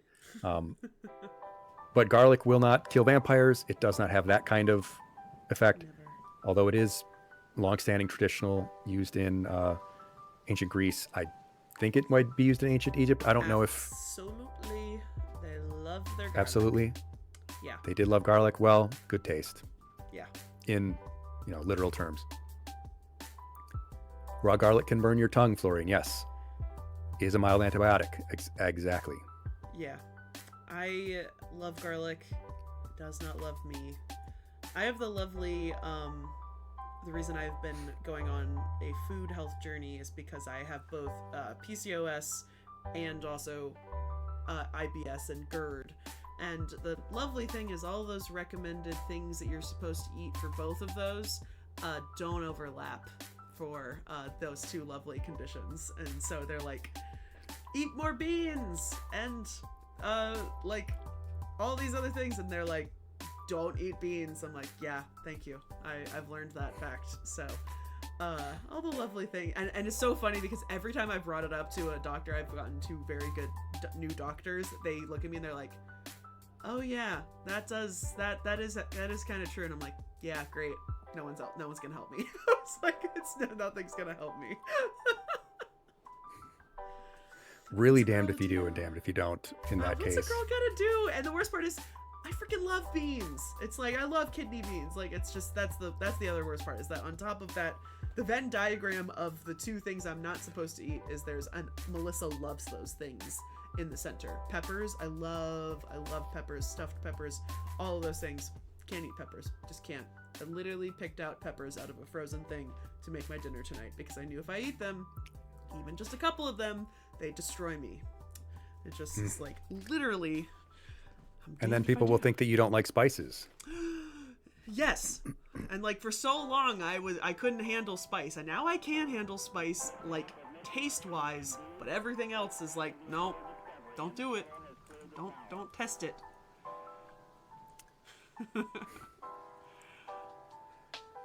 One of the ones that I think is really interesting is berberine, something that you don't see a lot or hear a lot about, but is got some promising evidence or promising upcoming evidence studies being done showing that it can have a benefit for blood sugar and cholesterol. Might reduce fasting glucose, HbA1c, your LDL cholesterol. But this is something that needs more study. So this is something that people are starting to take more of because we have a lot of metabolic conditions. Managing our blood sugar, managing our cholesterol is really important, and it's really difficult. But people start taking these supplements based off of a few studies or a couple of studies that show promise, but we don't really know what the long-term effects might be. We don't know if this works for everyone. We don't know what the exact dosages are. If you find out that a product has an effect, well, you need to do now studies on, well, what's the effect with half of the dose? Does half of the dose have the same effect? Does doubling the dose double the effect? Does doubling the dose have no difference on the effect? Does it work for every age group? Does it work for people who have other pre-existing conditions? You get a couple of good studies, that's just your foundation. That's just the base level of this may have the effect we think it does. Now you branch off into every other potential pathway. Different dosage, different dosage sequences. Do you take it each day? Do you take it once a week? Do you take it 2 times a day? You start branching off, and then you start, then you have a mountain of evidence. I built my mountain backwards. Yeah. But you know what I mean. You start building your scientific basis. This is something that's promising, but it's something that I think is worth waiting for, keeping an eye on as more studies come in. Ginger, another food kind of supplement, something that you can just eat, and something that also goes back a long time in food culture and in ancient traditional folk remedy. Pretty good evidence, though, for this being an anti-nausea supplement. People have taken this after common illnesses. They've taken this for motion sickness. They've taken this for seasickness. And there seems to be some pretty good evidence for this also for reducing nausea in pregnancy or people who are going through chemotherapy. Generally pretty safe. So if people recommend ginger for, you feel nauseous, might actually work, something potentially to try rather than taking, an over-the-counter pill or getting a subscription for some motion sickness medication. Maybe ginger would help, and that would be all that you need, which I think is one of the really, the best possible outcomes. That's like your good ending for a herbal supplement. Is this something that I can take that's good enough without having to take a medication? Yeah. Absolutely. Like ginger ale. Yeah. Unfortunately, it's hard to find ginger ales that have real ginger still in them. But when you do, they are pretty good. I get very bad motion sickness, and I tend to use I have my motion sickness bands that work mostly, but I have been tempted. Trader Joe's has ginger chews, and I have been tempted every time I see those. I'm like, should I get those? Should I try those? Because the seasickness bands are fine, but I do sometimes forget that I'm still wearing them after I get out of the car, and I'm like, oh god, I still have these camo bands that are digging into my skin on my wrists, and so I wanted to try them just in case to see if they would help. Speaking of drinks, though, since we're talking about ginger ale, green tea. We could talk for years about green tea and all of the claims that are made for health, but the bottom line is that it does have potential health benefit. It's not a miracle cure that a lot of people might believe it to be or drink every day, but the caffeine in it alone, and I've talked about caffeine in lessons before, black coffee, people who drink 1 to 4 cups of black coffee per day actually do have lower all-cause mortality risk. And it is attributed in part to the caffeine, but also that coffee is rich in certain minerals. So green tea not only has that potential benefit, it also has these catecholamines that may reduce some cancer risk. That's a big claim. Yeah. And so again, would require big evidence, but there's basically very little risk in having green tea. And if you enjoy tea, why not? The only thing to note is that there might be purity concerns based on the quality, based on, the producer, if it's grown, potentially as contaminated with pesticides. That's really the one concern that I would also have with, say, coffee. I don't drink coffee, but if I did, I would be pretty certain to get it from a reputable source. Yeah, it's cheap to get really, generic coffee, but if it's something I'm gonna be consuming every day, I would prefer it to be a higher quality. So, and of course, I would also prefer it to not be grown in a place that is engaged in slave labor. So be very aware of the sourcing of your green tea and your coffee if you're taking either of those. But green tea is unique in that it has both caffeine, which can improve alertness, but it also has these amino acids, I'm blanking, I think it's theanine, that promotes calm. So it can provide some alertness and energy, but without as much jitters as regular coffee. So green tea, a pretty strong contender for something to add to your routine if you're interested. Saw palmetto I want to mention because this is really popular for men because they think it will reduce urinary symptoms and reduce prostate size, and that it may prevent prostate cancer. These claims are really overblown. They don't pan out in the research. It does not prevent prostate cancer. It does not reduce prostate size. However, it has been used for a long time in North America by indigenous cultures for urinary symptoms, and it may actually have a benefit there. It may reduce symptoms of urinary issues. It may help with benign prostate issues.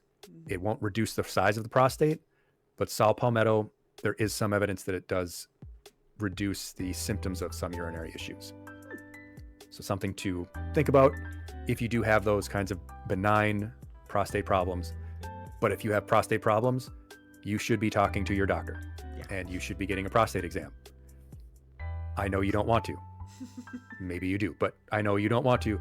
Make sure that you're getting in to get your prostate checked. Oh, I do have to comment on cranberry juice. Yes, cranberry juice can increase urination, which might help people feel more relief from urinary issues. No real evidence that it will actually address any of the root causes of those urinary problems. But if you are struggling to urinate, then, hey, drink some cranberry juice. I love cranberries. I drink cranberry juice regularly, but it's not going to prevent me from needing a prostate exam.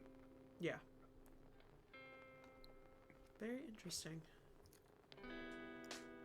And I just love the saw palmetto plant. It looks really cool. It's very cool.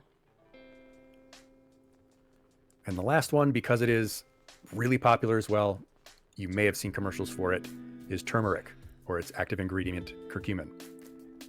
Pretty good evidence that it does have an effect on joint pain and inflammation, but there are problems with its purity. It doesn't get absorbed very well in the body. Typically, if you find versions that are packaged with piperine, black pepper, or eaten with fats, that can help its absorption. The biggest problem with turmeric for me right now is that there are a billion brands and there are a billion formulations, and there's no real good idea of how much you need. We saw at the beginning that little ad that said clinical evidence shows you need 500 to 2,000 milligrams. That's a pretty huge range. That's what I said. And how much do you need? That's, 3-4 times more than, the minimum. How much do I need as, I'm, 5'11", 200 pounds. Like, what do I need at my size, my height, my weight, my age, my condition? We don't really know that yet, which is unfortunate because the evidence is there that the compound does have an effect on these problems, on joint pain, on inflammation. Right now, though, I would be more comfortable saying try glucosamine, take that 6 months, take a glucosamine supplement rather than trying to figure out which turmeric is going to work for you at what dosage. But pretty good evidence there, just hard to recommend. Yeah. But it is a staple in Ayurvedic medicine, and it's highly mythologized as well because the plant itself is sort of symbolic for cleansing and healing. So they probably have it right. It does do the things that it's purported to do. We just need to add a lot more research on it. Yeah. Interesting. But I want to get into one of the most symbolically loaded, one of the most interesting, and I think that people will have thoughts on. I'm ready. We need to talk about shrooms. I am actually. Let's talk about shrooms. Because there is a lot of. I do take a gummy vitamin that is mushroom, so I'm very interested about this. Yeah. There's a lot of promising research for mushrooms right now. And it's one of the oldest things that people have taken to augment their health. Mm-hmm. Having been around for as long as it has, I think they're older than mammals, they're older than trees, older than some insects. Been around a very long time, so we would think we know exactly what they do. We don't, unfortunately. You would think there's hefty scientific consensus. There's not. Mm-hmm. But there's a lot of claims about these specific 6. Mm-hmm. Cordyceps, and I don't mean the ones from The Walking Dead, Last of Us, whichever one that is. I think it's Last of Us. Whatever. Yeah. Yeah. They aren't going to turn you into a zombie, but they do claim that they can increase your energy levels, decrease fatigue. There is claims that it will reduce cancer risk, that it may even shrink tumors, can provide immune support. There's that vague word again. Yep. So that's a cordyceps, a real cordyceps that's grown on a caterpillar, not grown on a mycelium. Or grown on a grain or something. Yeah. Chaga mushrooms claim to be a very powerful antioxidant. Again, immune support, that vague term. Shiitake, which are delicious, fantastic.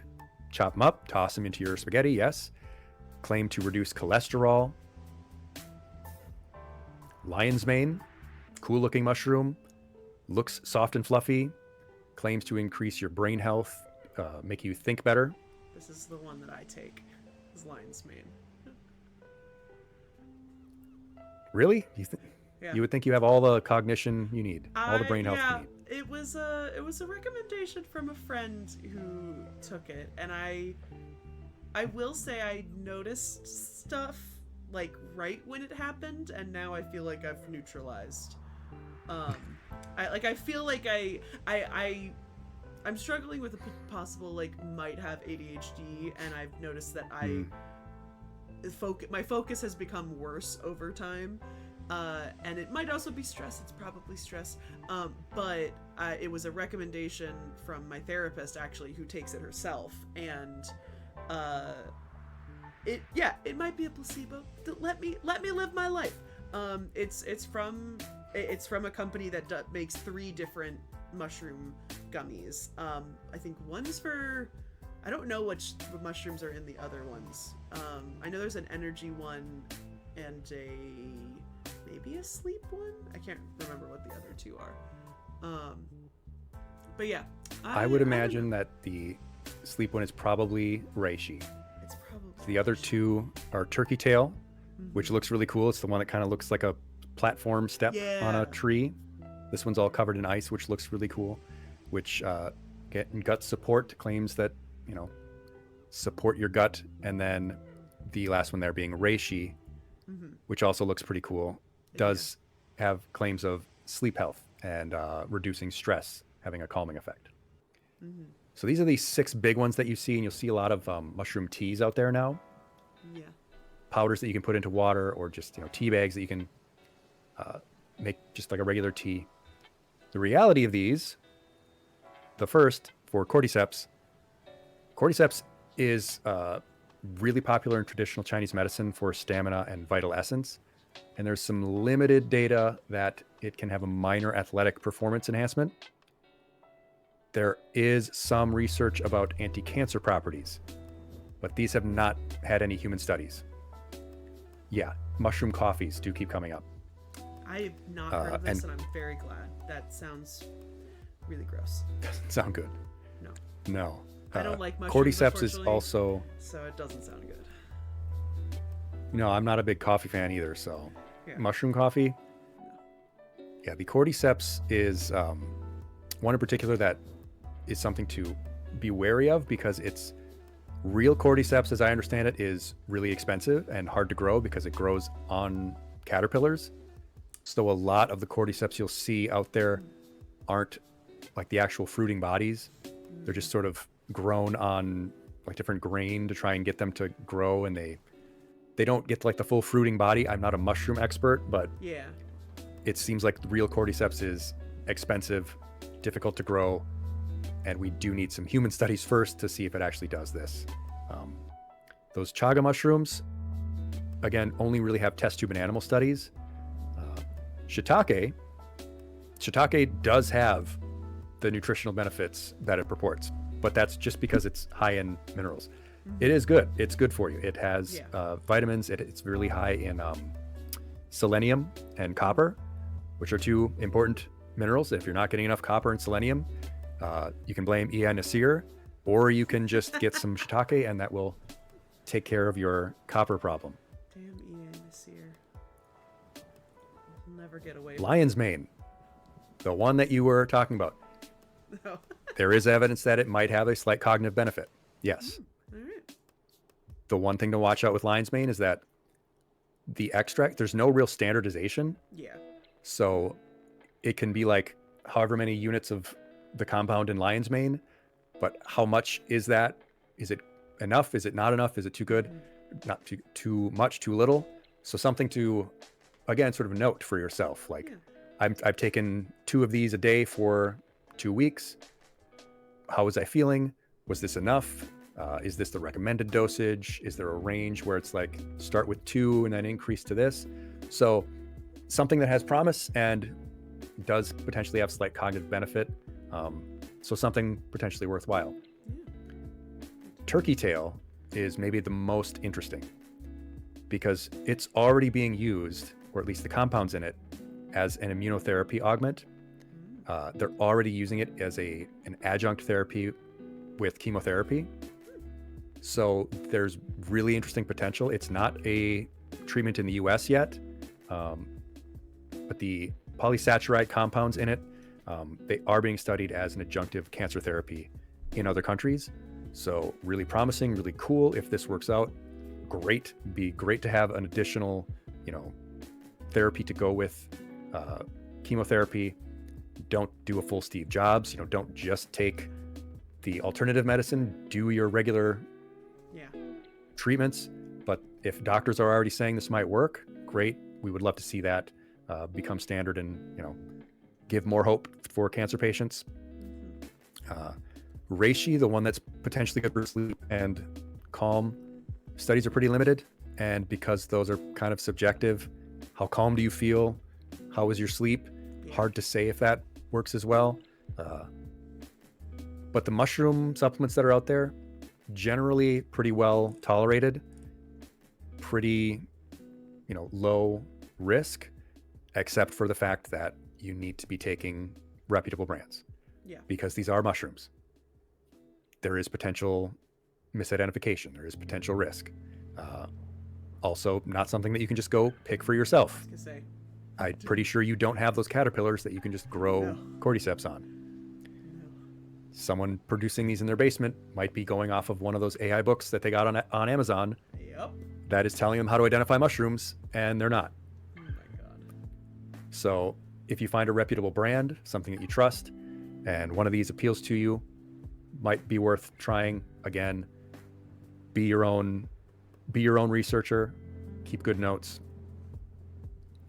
But I think there's a lot of historical parallels for mushrooms as supplements, because reishi literally is called mushroom of immortality.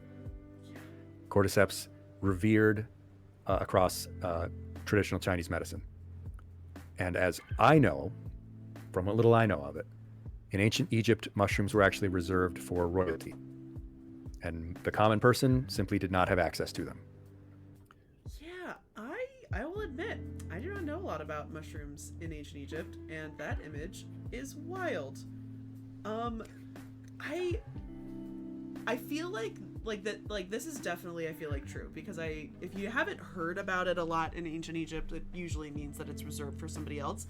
And then the other thing is, I also don't know what mushrooms would even grow in Egypt, because the environment is not very wet, and from my understanding, mushrooms usually like more wet environments. And so I feel like it would be very much of only growing in the delta, which is the most wet environment of it, or being imported, which means two indications that yes, only the rich ate it. I'm really curious. We have an ad in a the second. heavy interaction with Egypt and Greece. I mean, yes, Greece obviously was more heavily with mushrooms, so something that they might have gotten in from Greece. Then again, the common person doesn't have access to imported goods typically in most countries. We're about to have an ad in like 2 minutes. I'm going to briefly look if there's an ancient Egyptian word for mushroom in my dictionary. Okay, there's not, but that doesn't mean that there wasn't, because it's only one of the many dialects of dictionaries. But I'm very interested by this picture of the mushrooms. But yeah, it's definitely Alex. I'm sorry, fungi of Egypt. This does not look like her. What is that? Oh, this is like a modern page, but I'm very interested what this is. Oh. Okay, I'm looking at the pictures that they say, depicting mushrooms. Yeah, when in doubt, a mushroom is not your friend. A mushroom is not necessarily a stranger a strange mushroom is not a friend you haven't met yet. That's not how that works. It has to prove to you that it's your friend first. I'm gonna be so honest, Alex. Half these pictures that this website has that are like saying are mushrooms are lotuses or a flower. But it doesn't look like the picture you have. The also thing that's crazy is that I'm pretty sure one of the pictures they have, most of the pictures actually they have are fakes. They're reproductions of there's one small time period where this guy only worshipped this thing called the Aten, which is a sun, and then the sun rays come down and they have little hands on the end, and that's half the pictures on that website. I hope they don't think those are mushrooms coming from the sky, but they are not. Yeah, I might have to do a deep dive on this, because I love things like this, because like people will ask me like, oh, what does an elephant look like in ancient Egypt? And I'm just like, honestly, like, I don't know, because they weren't really in there. Most of them wouldn't have known. Yeah, and it's like I go into a deep dive and I'm like, okay, who would have known what an elephant was? And so I might have to make a TikTok about this, because I gotta see mushrooms. Yes, Solftrode, we will. I'll briefly talk about lotuses and medicine. I don't know a lot of specifics, but yes, absolutely they do. Thank you, Alex. I always love your research. All right, so there's an ad gonna start in just a second. Sounds so good. We'll take a get pause. Some more water. Yeah, get some more water. Get hydrated. Hydrate or dihydrate, which Melissa never hydrates. So, but yeah, I'm very curious now. Egyptian mushrooms.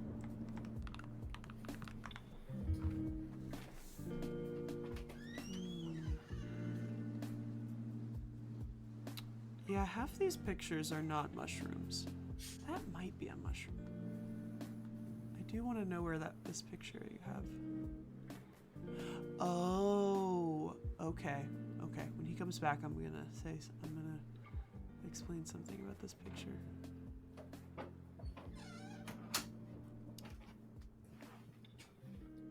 Okay, so that picture of the mushrooms, I think actually is mushrooms. because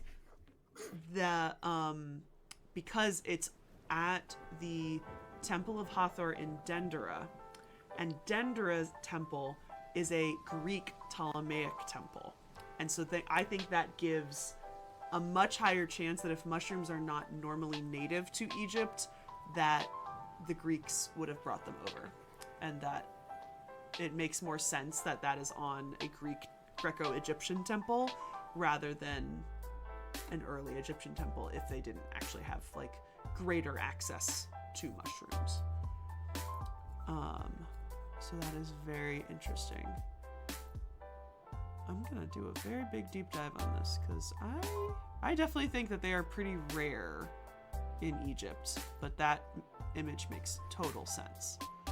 And the rarer it would be, the less likely it would be that a common person would have access. No, absolutely. And that just contributes to that mythologization that the common person then hears of it and is like, well, that's only reserved for really important people. You know, really, you know, whether it's priests or the aristocracy and whatever culture it is. Yeah. Priest is definitely also very likely, for sure. I found a article of overview of edible mushrooms in Egypt, so I'm going to read that and see if they talk about ancient ones. But yeah, it makes way more sense that that would be on a Ptolemaic temple just because automatically they would have greater access to it, and even though it's an Egyptian temple, they are adding Greek concepts to the art constantly into it. It's a very big melting pot of cultures during that time period, so it makes sense that they are bringing in things that would be more common for, and especially then more common for like Greek royals in Egypt who are living in Alexandria, which again is in the Delta, higher chance of having a more wet environment for mushrooms, and also 10 times closer to Greece, where you would get mushrooms as well. So, and that really, I think it's a great sort of tie into what we think of, say, and we were talking about, you know, the cordyceps in China. It adds this sort of exoticization of it. Yeah. This is this exotic thing from some other place that has these different traditions. What do they know that we don't know? You know, there's these plants, these weird plants that come in from Greece. This different exotic culture, this different place. We see, and this happens a lot in the West, we kind of fetishize Chinese medicine or Ayurvedic medicine, these exotic things from these exotic cultures, and we think there must be something special to it. Exoticism is very much tied into Egyptomania and why people like Egypt and like learning about Egypt, because it is so different, and like I even admit that's how I got into Egypt. And I made this comment in a stream a couple weeks ago, but then I literally made it in a TikTok comment, is that like every time I continue to do research, they become more and more like me, because they seem so crazy, they seem so different and weird, and then when you really get down to it, it's like, no, it's just in a time without the internet, so like they got to do things different, like, and so it's exoticism has absolutely contributed to why people like Egypt, why people want to study Egypt. It has also contributed to why people have ruined Egypt over time, especially white people have ruined Egypt over time. And I think that is very similar with a lot of other ancient cultures that were not understood by the West. And they take their spices, they take their medicines, but everything else they kind of put aside. So it's all very much tied into a lot of, everything goes back to colonialism. Let's just say it. Yeah. So the next subject we want to get to before we start not wrapping up, but getting closer to our kind of more open discussion time, we had to talk about fish oil because people are taking fish oil. It's huge. People thought it would be a fad when it started getting big. It's not. And it's not a fad because, well, these are oils that are rich in what are called omega-3 fatty acids, and these are beneficial. because they're a part of our cell membranes. They're important for the brain and the eyes. They form building blocks of different hormones that regulate everything from inflammation to blood clotting. So it does do good things. How much of that does it do? How effective is it? This is another one where there are so many products that it's hard to tell up from down. The things that you should be mostly concerned with, though, are, is it a reputable brand? Is there a risk for contamination? Is it going to interact with blood thinners or psychiatric meds? Because it can do both of those things. So if you're taking aspirin, I have to take a daily aspirin because of the brain embolism I had from COVID, so I don't take fish oil. If you're taking psychiatric meds, avoid fish oil as well. Probably best to just eat a fish, as people are saying. Again, another classic thing, like this specifically is called fish oil. Could you just get it from nutrition? Yes.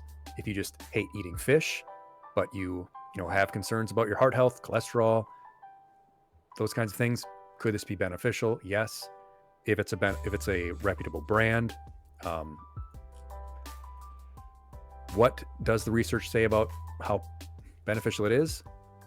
There is now modest evidence for help for people who have high triglycerides.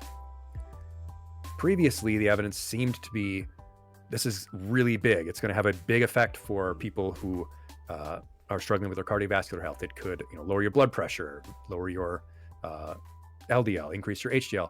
Now it's primarily that if you already have high triglycerides, high levels of fat in the blood, this can be helpful, which is still great, still helpful. I mean, not great if you have high triglycerides, but this is good evidence for fish oil. But it's not if you have any concern at all about your cardiovascular health, fish oil will help. Still, something beneficial. There's decent evidence for cognition, for cognitive health, and for mood stability, which is why it should be avoided if you're already taking psychiatric medication. The evidence for this isn't as strong and can be inconsistent. What is a pretty good benefit is in pregnancy, it can be beneficial for fetal neural development. It can help prevent certain fetal neural defects. So yes, that ye old Mediterranean diet, if you're already getting fish in your diet, probably don't need fish oil. But these oils are rich in these EPAs, or DHAs. So yes, it may ease arthritis. It may give you a mild cardiovascular benefit. So if these are areas in which you are concerned about, if you're pregnant and you're not eating a lot of fish, who knows, you might be eating fish and pickles and cottage cheese already, so you don't need it. But if you aren't getting enough of these kinds of fats, maybe it's something to think about. The anti-inflammatory properties, maybe a little overblown, might reduce some joint pain over time. But it is pretty safe and well tolerated unless you have allergies, unless you are already on a medication that it can interact with. My thought is that if you're relatively young, relatively healthy, you would be a good candidate to take it and be safe, but you would also be a good candidate to not need it. If you are pregnant, if you have high triglycerides and you don't want to take prescription medication, you've talked to your doctor, I don't want to be reliant on medication for that. Your doctor says, okay, maybe try fish oil, then go ahead. But it's that classic, your doctor has already then given you the go ahead. And if you're worried about cognitive health, I don't know what to tell you. Don't drink as much. Get yourself checked out for long COVID. Yeah, fish dredged in beer batter and deep fried in beef. You're going to get the fish oil. You're going to get that fish oil, and it's going to be fighting for its life in your bloodstream. I'm going to be so honest, Remember Beards. One of my little things that has always annoyed me about, this is going to sound horrible, about my mother, is that she will pick up a tiny little thing. And so I've been eating a lot of yogurt, which I have not eaten really consistently over my life. And so I'm just I don't know, I just need something, little snack, something like this to eat in the morning.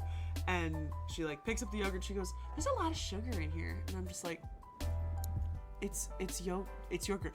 And she used to do it with fruit too. She's like, raspberries have a lot of fruit in them. I'm like, it's a fruit. I'm supposed to eat it. Shut your face. And it's just like, I understand. Yeah, it's fat. It's fatty. You can get some of it. You can get some oil. It's like, everything has everything, so just like, take it where you leave it. Like, please, just... Yeah, it's not going to be perfect. I mean, yeah. You could try. When I do eat cottage cheese, it's like, okay, cool. I'm getting my cottage cheese and then I'm eating it with, an everything bagel. Okay. Yeah. I'm mixing, it's a mixed bag. I'm getting something healthy and something unhealthy. It's better than, better than the alternative. Yeah. But if we're going to talk about the oils on the outside of a fish, let's talk about the fibers on the inside of a plant. That's the best segue I could give. I love it. But let's talk about fiber. Because fiber is maybe the most easy to recommend because, yeah, you need it. Yeah, it's good. We know it's good for you. What is it? It's the fibers that make up the plants that we eat, that hopefully you're eating. The ones that are soluble, the ones that are insoluble. All this stuff here in nuts, in fruits and vegetables that are hopefully a part of your diet. They do help digestion. They do help your blood sugar. They do help blood sugar spikes. They can help reduce cholesterol as part of a balanced diet, as you probably keep hearing. It is safe to eat. It is, good for you. Mm-hmm. But should you take it as a supplement is the question. Supplement, not substitute, is the magic phrase. Taking a fiber supplement is not a substitute for increasing the fiber that you should be getting in your diet. Some supplements aren't all that great because they're a single source. That is, they might be all psyllium husk, whereas natural fibers that you're eating from a plant will contain different kinds of fiber. You are getting other nutrients with that fiber. If you're eating fibrous oatmeal, it's got different kinds of fiber in it, and it's got all the vitamins and minerals that are a part of that oatmeal. It's not just a drink of psyllium husk or this kind of goopy, gross stuff. To be honest, the picture on the top is a whole lot more appetizing to me than the one on the bottom. And yeah, there are different kinds of fiber. Bacteria break them down differently in the gut. If you're just getting a single source like psyllium husk, you might not be getting as much of a benefit. You're getting a diminished return by thinking, well, I don't need to increase the fiber in my diet. I'm getting it from this supplement. You could be doing a whole lot more and saving money instead of buying a fiber supplement. Just add some Cheerios to your diet and you would probably be better off. People also don't take into consideration that you're supposed to gradually increase the fiber in your diet rather than just starting off with these bigger doses. And they don't hydrate. You need to be drinking more water. Some fiber can also cause gas and bloating, inulin in particular. But whole grain foods, they probably contribute to the benefits that fiber has, specifically because they're a part of your diet. Number one, again, they are a part of a full spectrum. They have all the other nutrients that are in that plant, but they're also taking the place of other food you might be eating. They're taking the place of an unhealthier food you might have eaten instead. So you're getting a double benefit by increasing fiber through nutrition because you're getting all the positive things and you're removing what's probably something that was less healthy. Yes, you could also get fiber by deep frying that fish in a fibrous coating, and then you're getting your fiber and your fish oil. But then, I don't know how healthy tartar sauce is, so, you take what you can get, I guess. Can you tell Real Younger Beards is from England and loves, I'm sure loves fish and chips? Yeah, I mean, potatoes are a vegetable. Yeah. God, don't tell me that, because I'll just eat too much. Excuse you. Sorry, my light went out for a second. Don't tell me that, because I'll just eat potatoes. Corn isn't a vegetable, though. Yeah. I was thinking about that for a second. I was like, I don't think corn is a vegetable, even though it's in that picture. I love saying that one. I love telling people that corn is a grain, that corn is a cereal. Yeah. Um, And that because tomatoes are fruits and peppers are fruits, that salsa is a fruit salad. salsa is a fruit salad. You are correct. I love the concept that somebody said that everything is either, what was it? I think it's every food is either a sandwich, a soup, or a salad. Somebody told me that, and I was like, huh. I was like, wait a second. It's kind of true. Everything really is that, like, can be put into those categories, even if it doesn't seem like it is. Yeah. I mean, everything is edible at least once. Yeah, absolutely. But yeah, my professional opinion then, add some Cheerios to your diet first and see if that helps. And if not, and you do need a little bit more fiber, then maybe consider your that goopy, gross, pulpy orange fiber drink. Yes, bananas are berries and strawberries are not. Wait, is it? No, it's watermelons are berries. Watermelons and bananas are berries. Yeah. What the heck? Okay, that's a new one for me. I remember learning about the tomatoes are a fruit and corn is not a vegetable, but a strawberry is not a berry? Oh, wait, because the seeds are on the outside. That's why. Yeah. Whoa. Purple berries, you mean like I eated the purple berries and they tasted like burning from The Simpsons? It's like, what's a purple I eated berry? the purple berries. They taste like burning. And knowledge is knowing. What did you say? What did you say, Alex? Does harvesting barley Tomato and is a make you fruit. Serial killer. Serial killer. Yeah. That is. But so of course, there are historical parallels here too, because fish oil is not a new thing, and neither are plant fibers. Because things like roughage have been touted as, good for your gut health for a long time. People used to drink bone broth and still do for increasing their strength. Fish oil has long been tied to vitality and fertility, which we haven't talked about, but I want to say is something that the ancients were pretty fixated on, and a lot of potions and tonics and supplements were fixated on the idea of increasing your fertility. The ancient diet had a lot more roughage than we typically do, which might have influenced how our diet is. The Romans would use garum, which is fermented fish, and was believed to have some medicinal properties. The Northern Europeans, Vikings, would use fish and fish liver oil to help relieve muscle and joint pain. And these people didn't know why it worked. Again, they made an observation about a condition or situation they had. They observed what the effect of a particular thing they would consume had on it, and they drew conclusions and often mythologized them. You might have seen in old cartoons how a mother would give this gross tasting oil to a kid when they're sick. Yep. That is, goes back to the fish oils and the idea that these concentrated oils of different animals would be a tonic, a cure-all. Is that true? No, but they actually were really concentrated and had a lot of vitamin A, a lot of healthy oils. So again, we arrived at the right conclusion, but we got there through the wrong process, and we didn't understand why. And so we ended up building these fantasies about why it worked and how it worked. And well, if it works for this, it must work for that. Yeah. Absolutely.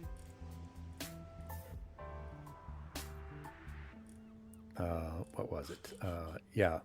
Mother's Little Helper. Yep. And like castor oil and things like that. These gross, disgusting oils that they would feed their kids. And in some ways just to make them not pretend to be sick. Yeah. To get out of going to school. And castor because if your mom's going to make you drink this. Castor oil is bad, man. Most yucky. oils just make you poop. But castor oil is in particular very bad because it like includes severe like cramping, which is awful because now people are pregnant women are supplementing it to induce labor, and they don't realize that the reason it semi sort of does work to in some cases to induce labor is because it's just all of the muscles in your stomach are just clenching, and so it can spur that on. But then you're also going to poop a lot. Like, oh my god, I cannot imagine a worse scenario. No. Yeah, that one's... Alex Vixen, here's your fertility potion. What's in it? 90% fish oil, herbs, mushroom, and garlic. I mean, you might be very fertile, but who is going to want to be a part of that? No one's going to want to be 10 feet within 10 feet. I mean, unless you're going in the pan and then putting, a little oil on there and sear it, flip it, a little salt on there. Absolutely. Then you're good to go. There is two last subjects, and one that I think is I'm going to touch briefly because I'm just going to say no. It's one of the few things that I'm just going to say no. Okay, I'm ready. Nootropics. Okay. I'm just going to say no. Don't take nootropics, so-called smart supplements, the ones that claim that they're going to make you big-brained, the limitless pill type things. I'm only going to give you the cons of this because a lot of these are just off-label prescriptions. They're modafinil or the racetams. They're unregulated synthetics in some cases. Sometimes they're just mixes of various herbal supplements making big claims. They don't actually even have anything that would be beneficial. But that means there's a lot of risk and not really any certain reward. There isn't a pill that's going to make you smarter. If you have ADHD or some kind of concentration issue, there might be some cognitive issue, memory problems. There are prescription medicines that can help, but there's no off-label good use for these drugs that is just going to make you smarter. A lot of these things are just mixes of caffeine and taurine and the things you're going to get in an energy drink and maybe some, off-label prescription drug. So it's going to make you feel like it has an effect, but who knows what the risk is. You're taking an off-label prescription medication and any one of these side effects might happen. Some of these drugs that are being used off-label, they're for sleep disorders or they are for dementia. These are not things that you should be taking off-label because you want to get a little boost at work. For a healthy person, the benefits of any of these things that aren't a prescription medication are pretty negligible or just placebo or caffeine effect. And we just don't have any long-term safety data for these. And of course, now we're having to include the risk of interaction with your other medications. Yeah. So there's a lot of people into biohacking, self-experimentation, a lot of tech bro BS, thinking we're going to hack my brain. I'm going to be smarter. I'm going to live forever. I'm sorry, Peter Thiel, you are going to die. That is not a threat. I am, in no position, but don't take the off-label prescription drugs thinking it's going to make you smarter. Yes, people have long thought that they could take a magic pill that would make them smarter. Scholars used to burn rosemary, or they would inhale aromatic resins to try to help them remember things or stay awake during study or ritual. So we've had a long history of trying to be smarter through what we eat. But just eat better, diet and exercise, get better sleep. That's going to give you a million times better results and be a lot safer than nootropics. Don't take nootropics. I'll just show you this example because I haven't posted any specific products that are, not just weird one-offs, but these people actually just called their pill Limitless. So I think they are open for mockery. If you just call your pill after a movie, a science fiction movie, you're going to get reviews like this, where the verified purchaser says, this product not tested in the United States of America. Long story short, this product will not boost your memory at all. Instead, it will give you hypertension and your heart will beat like you will die. Do not waste your money and don't put your life at risk. This is a fake product. There was no return policy, so this is another side of the game. Just don't buy it. And he dumps it in the trash where it belongs. Love it. Love it. This, one review tells you basically all you need to know about most of the nootropic supplements that are out there that aren't gray market or off-label pharmaceuticals. Yeah. Because this, when I looked at it, was just a whole bunch of caffeine and theanine and taurine and all that stuff that's in energy drinks, and a bunch of herbs that are who knows where they're sourced from. Yeah.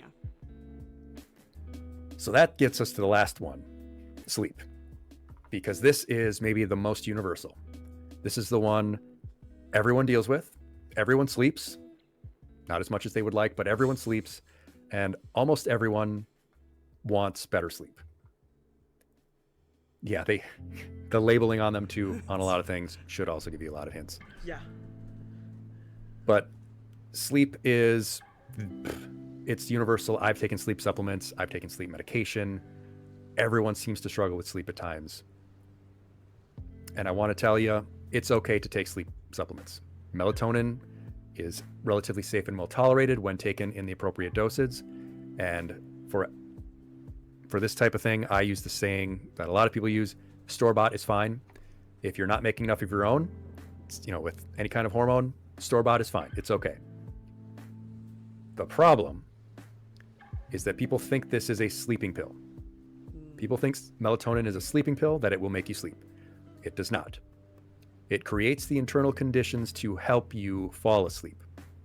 You're supposed to take it at a particular time, timing it so that it's about 30 minutes before you want to fall asleep. And you're supposed to take it in particular doses, because people are taking it in doses that are 3 milligrams to 10 milligrams or more, when the physiological dose is, 0.3 to 1 to maybe 2 milligrams. The other issue is that a lot of the products that are out there are way higher than even this, because they're mislabeled or they're not tested properly. So you're seeing sleep supplements that have melatonin in the range of 30 milligrams, and it's 10 times more than you should be taking.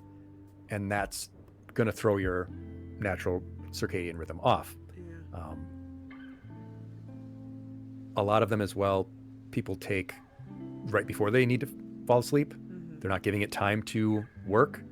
And then they're laying asleep in bed thinking, well, this isn't work. And then they take more. And it's the classic, eating a brownie. Yeah. You eat your weed brownie and you think, this isn't working, I'm going to eat another. So it is something that people shouldn't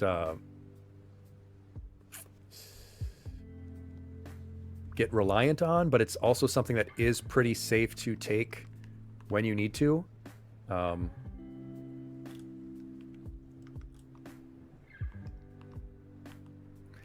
And yeah. What was the next thing? Yeah, it can cause grogginess, overly vivid dreams, distressing dreams, and it does have a potential for reduced effectiveness over time. Not at all self-controlled. No problem at all. I really appreciate all the comments you had. It was, I'm always happy when people have high participation, because coming from a classroom, working with every age range from K through 12, a lot of difficulty getting participation sometimes. I'm shouting you out so everyone can follow, because I forgot to do that at the beginning. Go. The other, and Rao mentioned this, melatonin makes your insomnia less fun. Valerian root made my insomnia fun one time, because I found out that I'm one of the people that has the opposite effect, or it has the opposite effect on. Valerian root is a very traditional sleep remedy. Was known as, I believe, Mother's Little Helper during the Civil War period. Studies do suggest it's beneficial, minimal side effects. We don't really understand why, but getting to where I was trying to get to, some people have the opposite reaction. It will make me very sleepy, but I can't fall asleep. It gets me right to the edge, and then I am awake all night. That sucks. Valerian root is, I don't think that's the one that's fun for cats. I don't think so either. And beyond catnip, there is another one though that There's is There's another one. I'm gonna say it's definitely not fun for cats, because if you've ever smelled valerian root, like ground up valerian root, it smells like farts. It's the worst smell. We have it at our apothecary museum, and I let people smell it, but I always fair warn them, because I it's not even joking. It's tainted all the other things that we can try to smell. So now everything smells like valerian root, and I hate it. It's like the grossest. It's not the grossest smell ever, but it smells like farts. I would much rather go with lavender and chamomile if I was going for smell. Absolutely. That is another well-loved, classic, traditional herbal remedy for sleep. Generally mild, pretty safe. Might just be placebo, but that's coming from the fact that while you're taking the time to make some good smelling, warm lavender and chamomile tea, and if you're doing that, that's already going to make you sleepier. It's going to put you in a better place to sleep, which is fine. If that's the placebo that works, use it. But that is just one of the 5 real steps to sleep that I usually do in my sleep lesson, is having a nightly ritual.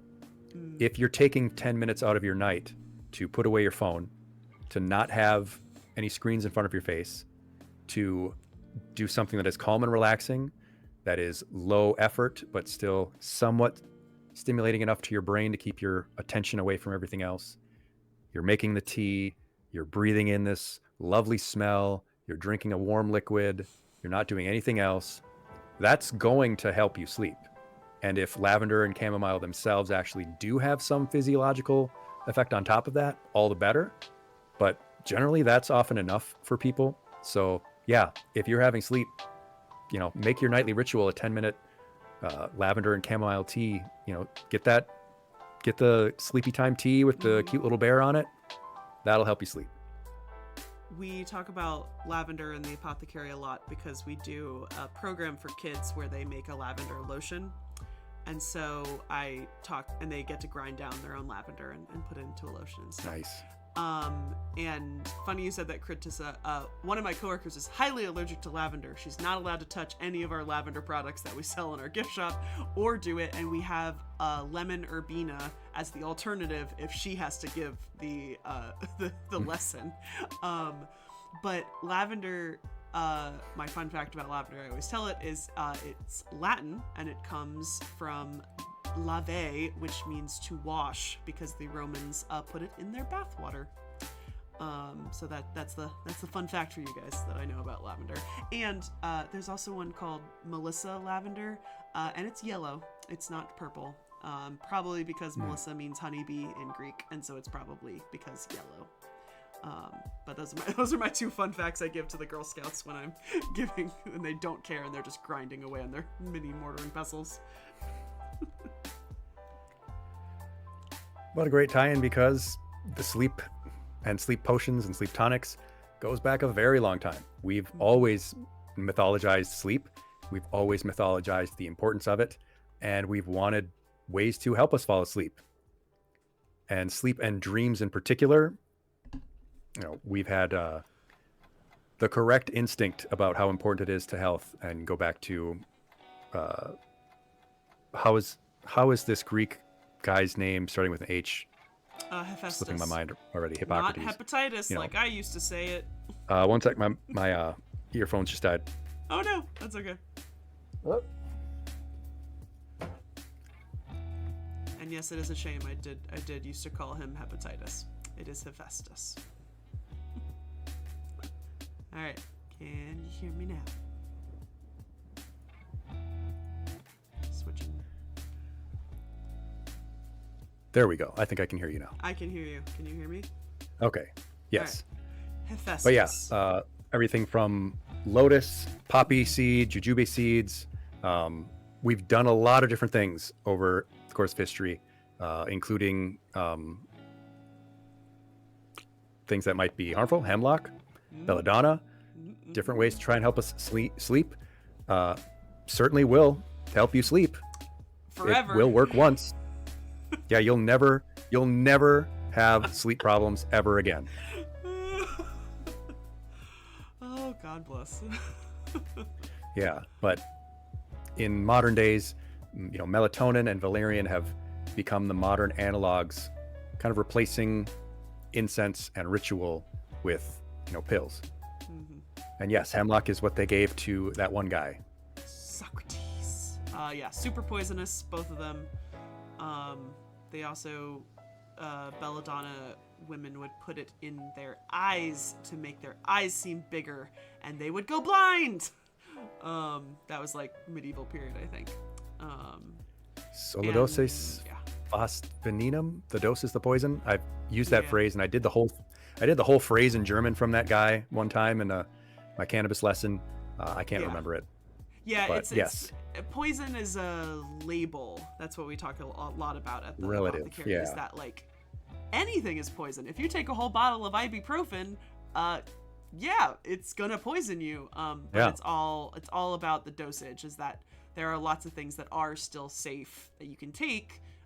Chemotherapy is a poison, but Yeah. you are taking it under very, very close watch of doctors and nurses who can help you. And so I always say on my tours, it's not like the movies where you have a very specific antidote that is going to just counteract that specific poison. That's not really how it works. Yep. I mean, I have ADHD. I'm prescribed methylphenidate. That would be absolutely considered poisonous or a drug, if not given in a very specific dose at very specific times for a very specific reason. People can enjoy cannabis. When I give the lesson, I have to be very open about the fact that, hey, people drink alcohol, people smoke cannabis. Things can be taken in ways that reduce risk, or they can be taken as drugs. People can overuse things. People, this ties to the whole lesson in that, the dose is in the poison, and something can be a supplement or it can be dangerous. It can be a useful medicine on its own. It can be a useful medicine if paired with something else, or it can be a deadly combination of you taking an SSRI, which is good for you, and taking this supplement that you thought was good for you. But being judicious, being thoughtful, being careful about what you take leads us to our sort of last slide set here. And that's just, don't take detoxifiers or cleansers or juice cleanses and stuff like that. You don't need that. You have a cleansing system. It's in your body. It works 24/7. You don't need to spend $39.99 on a celebrity endorsed cleanse. What does detox even mean? If something tells you it's going to cleanse you from toxins, ask yourself what toxins specifically. And if it doesn't say what the toxins are specifically, you can pretty safely ignore it. Mm-hmm. Your system doesn't need a reset. You don't need to be pushed into a starvation diet by a juice cleanse. It's not going to cure cancer. Your colon cleanse for weight loss is going to be temporary water loss, laxative loss. The red flags, if something says vague words like cleanse, purify, or reset, if it promises to remove toxins but never names any, if it's endorsed by celebrities, influencers, or wellness gurus, or if it suggests that the medical establishment is hiding something from you, that is not a cure. That's a cult tactic. It is trying to make you believe that it has secret knowledge. It is playing on a very ancient idea that there are hidden truths available to you and that these people can give it to you. And this hidden knowledge, this idea that you're special, I can give you this special knowledge that I learned. This secret, doctors hate him. Doctors don't want you to know this. Yes, they would. And if a person is telling you your doctor doesn't want you to know this, they don't want you to tell your doctor. Yeah. There is no hidden secret knowledge out there. It's not mysticism. It's not mythology. It's either science and medicine or it's not. None of these products have hidden knowledge. And my golden rule is that if 1,000 years of medicine has missed this, but some Instagram influencer discovered it with a blender and a discount code, and they're selling it to you looking, svelte and sweaty on a yacht with some other influencers, you can safely ignore that. They do not have secret knowledge. Yeah. No one does. It has not been hidden from you. I love this because this is literally the exact same thing with there is now a general distaste of academia when it comes to archaeology, and the amount of people that think we're keeping secrets from people, and like they're partially true, because the reason we can't tell people like when we're excavating or where we're excavating is because they're gonna come and steal the shit before we can actually do it properly. And so like, yeah, because they've been doing it forever. Because they've been doing it forever. It's like yes, I can admit that is definitely why you don't hear about discoveries until they've already happened.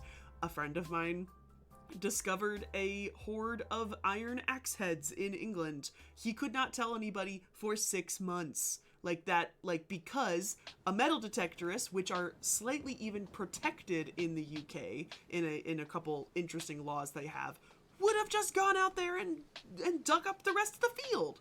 And so it's like, yep, we do that, but also people claim that we keep the secrets because of money, and that is hysterical, because my God, I would have done that if I'm getting any money. Do you think I'm getting any money? It just cracks me up that people think archaeologists are rich people, because we are so far from that. The very idea that an archaeologist who would absolutely love to get famous for a discovery would hide something. Like, no, that's the biggest dream of, I would imagine, an archaeologist. Like, I made this amazing discovery. I'm going to tell the whole freaking world. Yeah, exactly. Like, and it's, yes, the field of public archaeology is technically a sort of new one. That doesn't, the public archaeology is that, like, now we are expected, we have to share these things. It doesn't mean that we haven't already been sharing them. It means that we have to now essentially desensitize and try to take the academia out of it and make it more publicly accessible. That doesn't mean that we've never shared things before. We have. We like writing books and things and doing documentaries and such. So like, but I just think it's very ironic that like it seems like, and again, exactly like you said, the influencer on a yacht. If you're seeing if the person is telling you that aliens built the pyramids, if they're using the spooky noise on YouTube or on TikTok, and they have a picture that's not really the Pyramid of Giza, is like a little like mystical looking or something, or they're using you're not gonna believe this, or what did somebody said it in front, 10 things you never knew before, like all of those things, like is that really who we want to be listening? Or as I do the ancient aliens guy with his hair that's like sick and straight, like Giorgio, listen to that guy. Like why do we want to listen to the guy that's going to jump around from every ancient topic, i.e. Graham Hancock? I would rather talk to him about his original field. He was a sports promoter. He has a bachelor's in sports promotion. I would rather hear about that. That's hysterical. I didn't know that. So, I mean, it makes sense. He's kind of a carnival barker, which, hey, cool, fine. I would rather talk to him about that background. Yeah. Oh, my God. Yeah. Yeah, Slovatrode, this knowledge has been around for thousands of years. Well, and yeah, exactly. If it was working and it's been around that long, it would just be medicine now. And that's what a lot of our medicines are. Because if it works, it gets tested. And as I think I said it, maybe I didn't, it's been a long night, but science is replicable and distributable. Yeah. And if it's replicable, we've been doing it, and it, sticks around and it works. The amount of people who come into like our museum and they'll look at all of the bottles on the wall and they'll just look at me and they'll say, so none of this is used anymore, right? And I'm like, no, some of it is. Like, it's also the stuff that works does. We're not that old. It's about a 200-year-old like museum. Like, we're not that old, but we closed in like 33. So it's like, we're not that old. Medicine was still around. Yes. Did this place ever see antibiotics? No, it never did. But do we have I'm blanking on what aspirin is made of, but do we have the thing that it is later becomes aspirin on our thing? Yes, we do. It is right there. I'm just blanking on the name of it. But Yarrow or something like that? Yeah. Or is that something else? The problem is that everything's in Latin, so I probably remembered it, but it's probably the Latin term of it. But like, yeah, we have those things on the wall that like, yeah, we use it. And I always like to use, we probably used it for this much stuff in the past, and we probably use it for one thing now, or we use a synthetic version of it. Like, and it Yes. does. Like That mythologization, it worked for one thing. It must work for everything that's even related to it. We found something that works, and the ancients were like, we don't have anything else for this, so might as well. But yeah, it's the amount of people that just automatically assume, well, this is old, we don't use this anymore. And I'm just like, I'm sure whatever prescription drug you're taking is probably in some partial essence here. Yeah. Like, I'm sure of it. The really new stuff where it's like, oh, we found this from the venom of a South African tree frog or something. Yeah.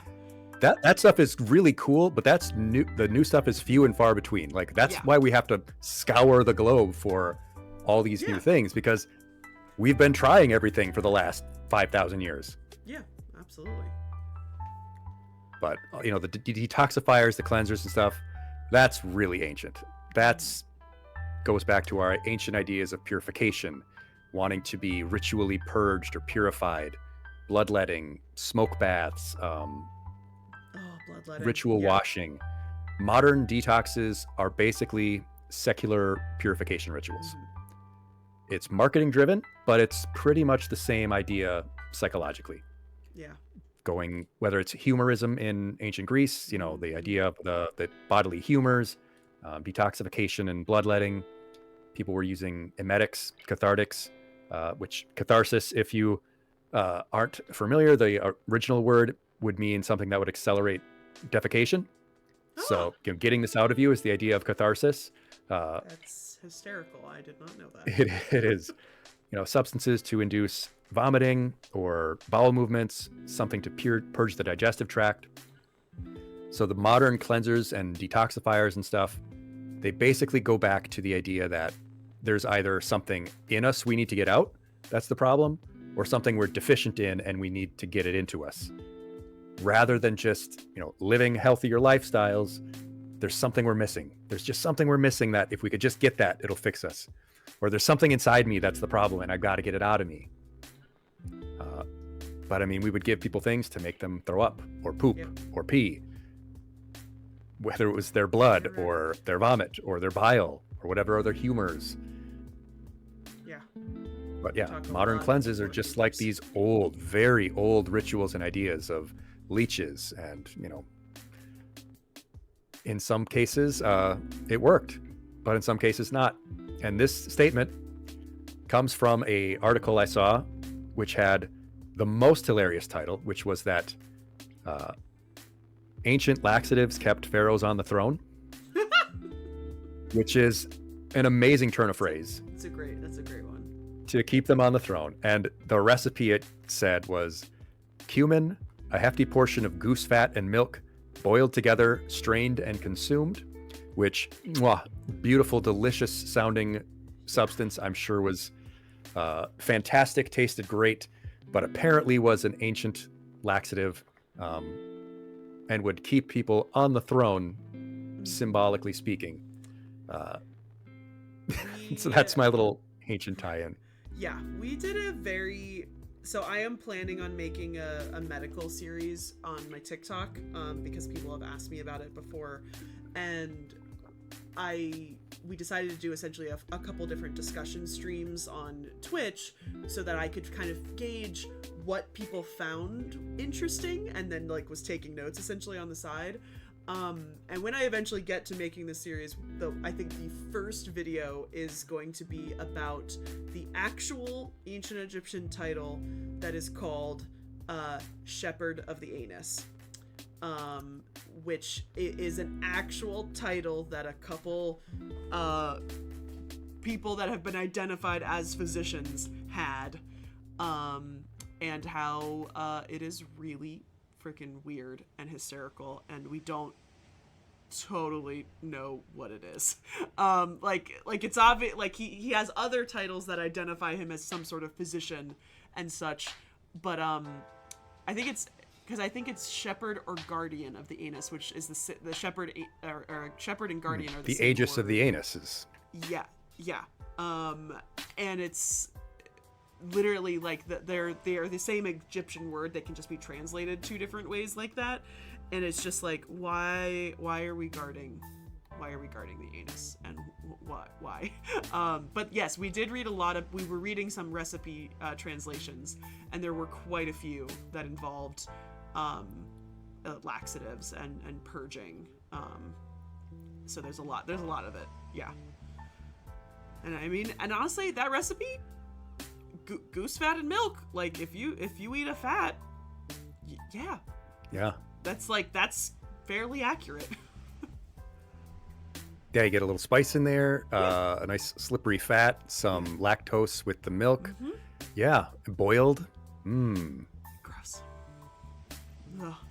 So I guess our bottom lines then come down to, people have always wanted a quick fix. We've always wanted miracles, potions, tonics, cure-alls, curatives, and there aren't any, unfortunately. And there will always be people who want to exploit that, unfortunately. And they use similar tactics. They use similar marketing. They use similar approaches, the hidden knowledge, the celebrity endorsements, all that kind of stuff.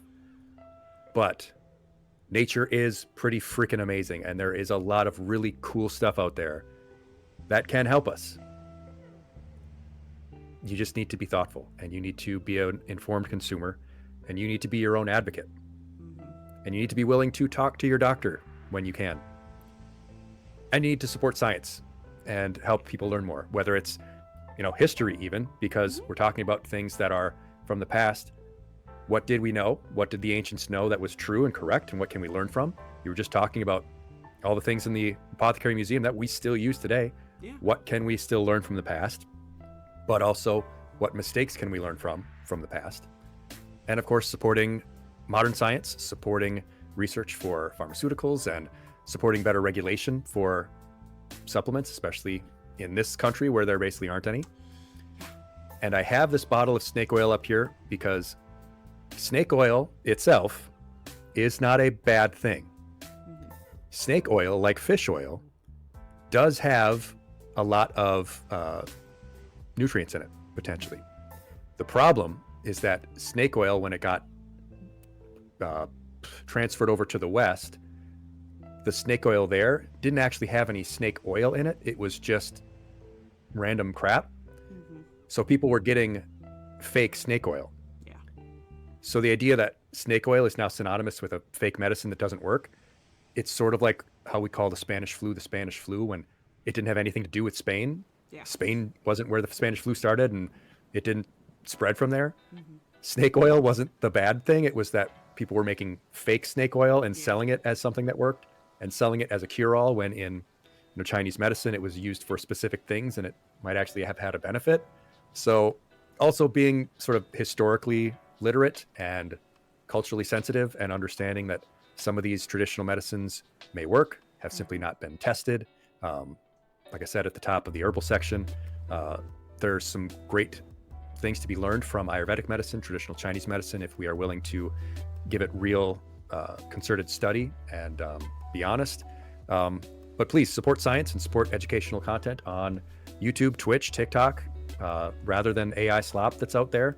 And everyone who's been here and supporting this, I really appreciate it. I, as a VTuber especially, it's hard to get good educational content out there. There's a lot of easily consumed content, which, hey, I like that as much as the next person. I need that as much as the next person. But I've been hoping to and been trying to spread some, real heavy content. Sometimes it's just fun stuff like this.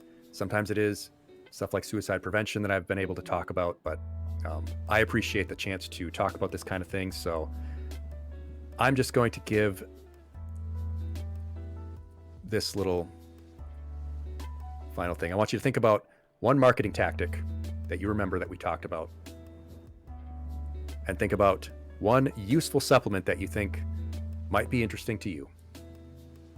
You can type it in the chat if you want. You can just think about it. But try to keep that marketing tactic in mind as you see advertisements, as you go through the aisles of the store, and think about, well, you know what? Maybe there was that one thing that might help me, and I'll talk to my doctor about it. And then if you're out there, I also want you to take 3 deep breaths.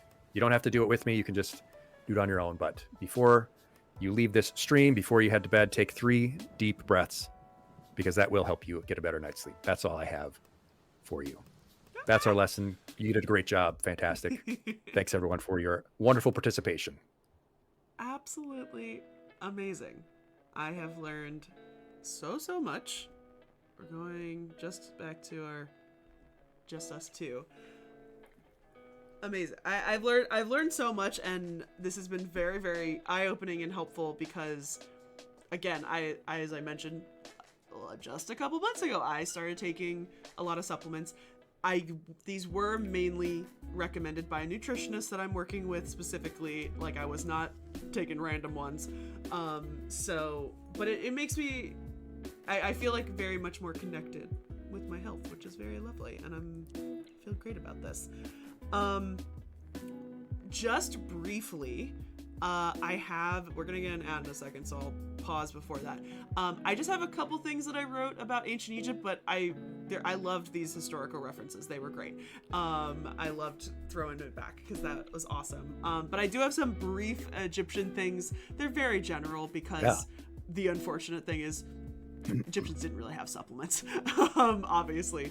But I wrote some brief notes about the foods that ancient Egyptians had access to, and as well as some of the ingredients that would be in medicines. Like a lot of them are, like, I found a pretty good article that I'm gonna send out to everybody that has kind of a list of things that are mentioned in medicine and there's a really lovely chart that this person created that has all of these items and what the Egyptians claimed or thought that they could do.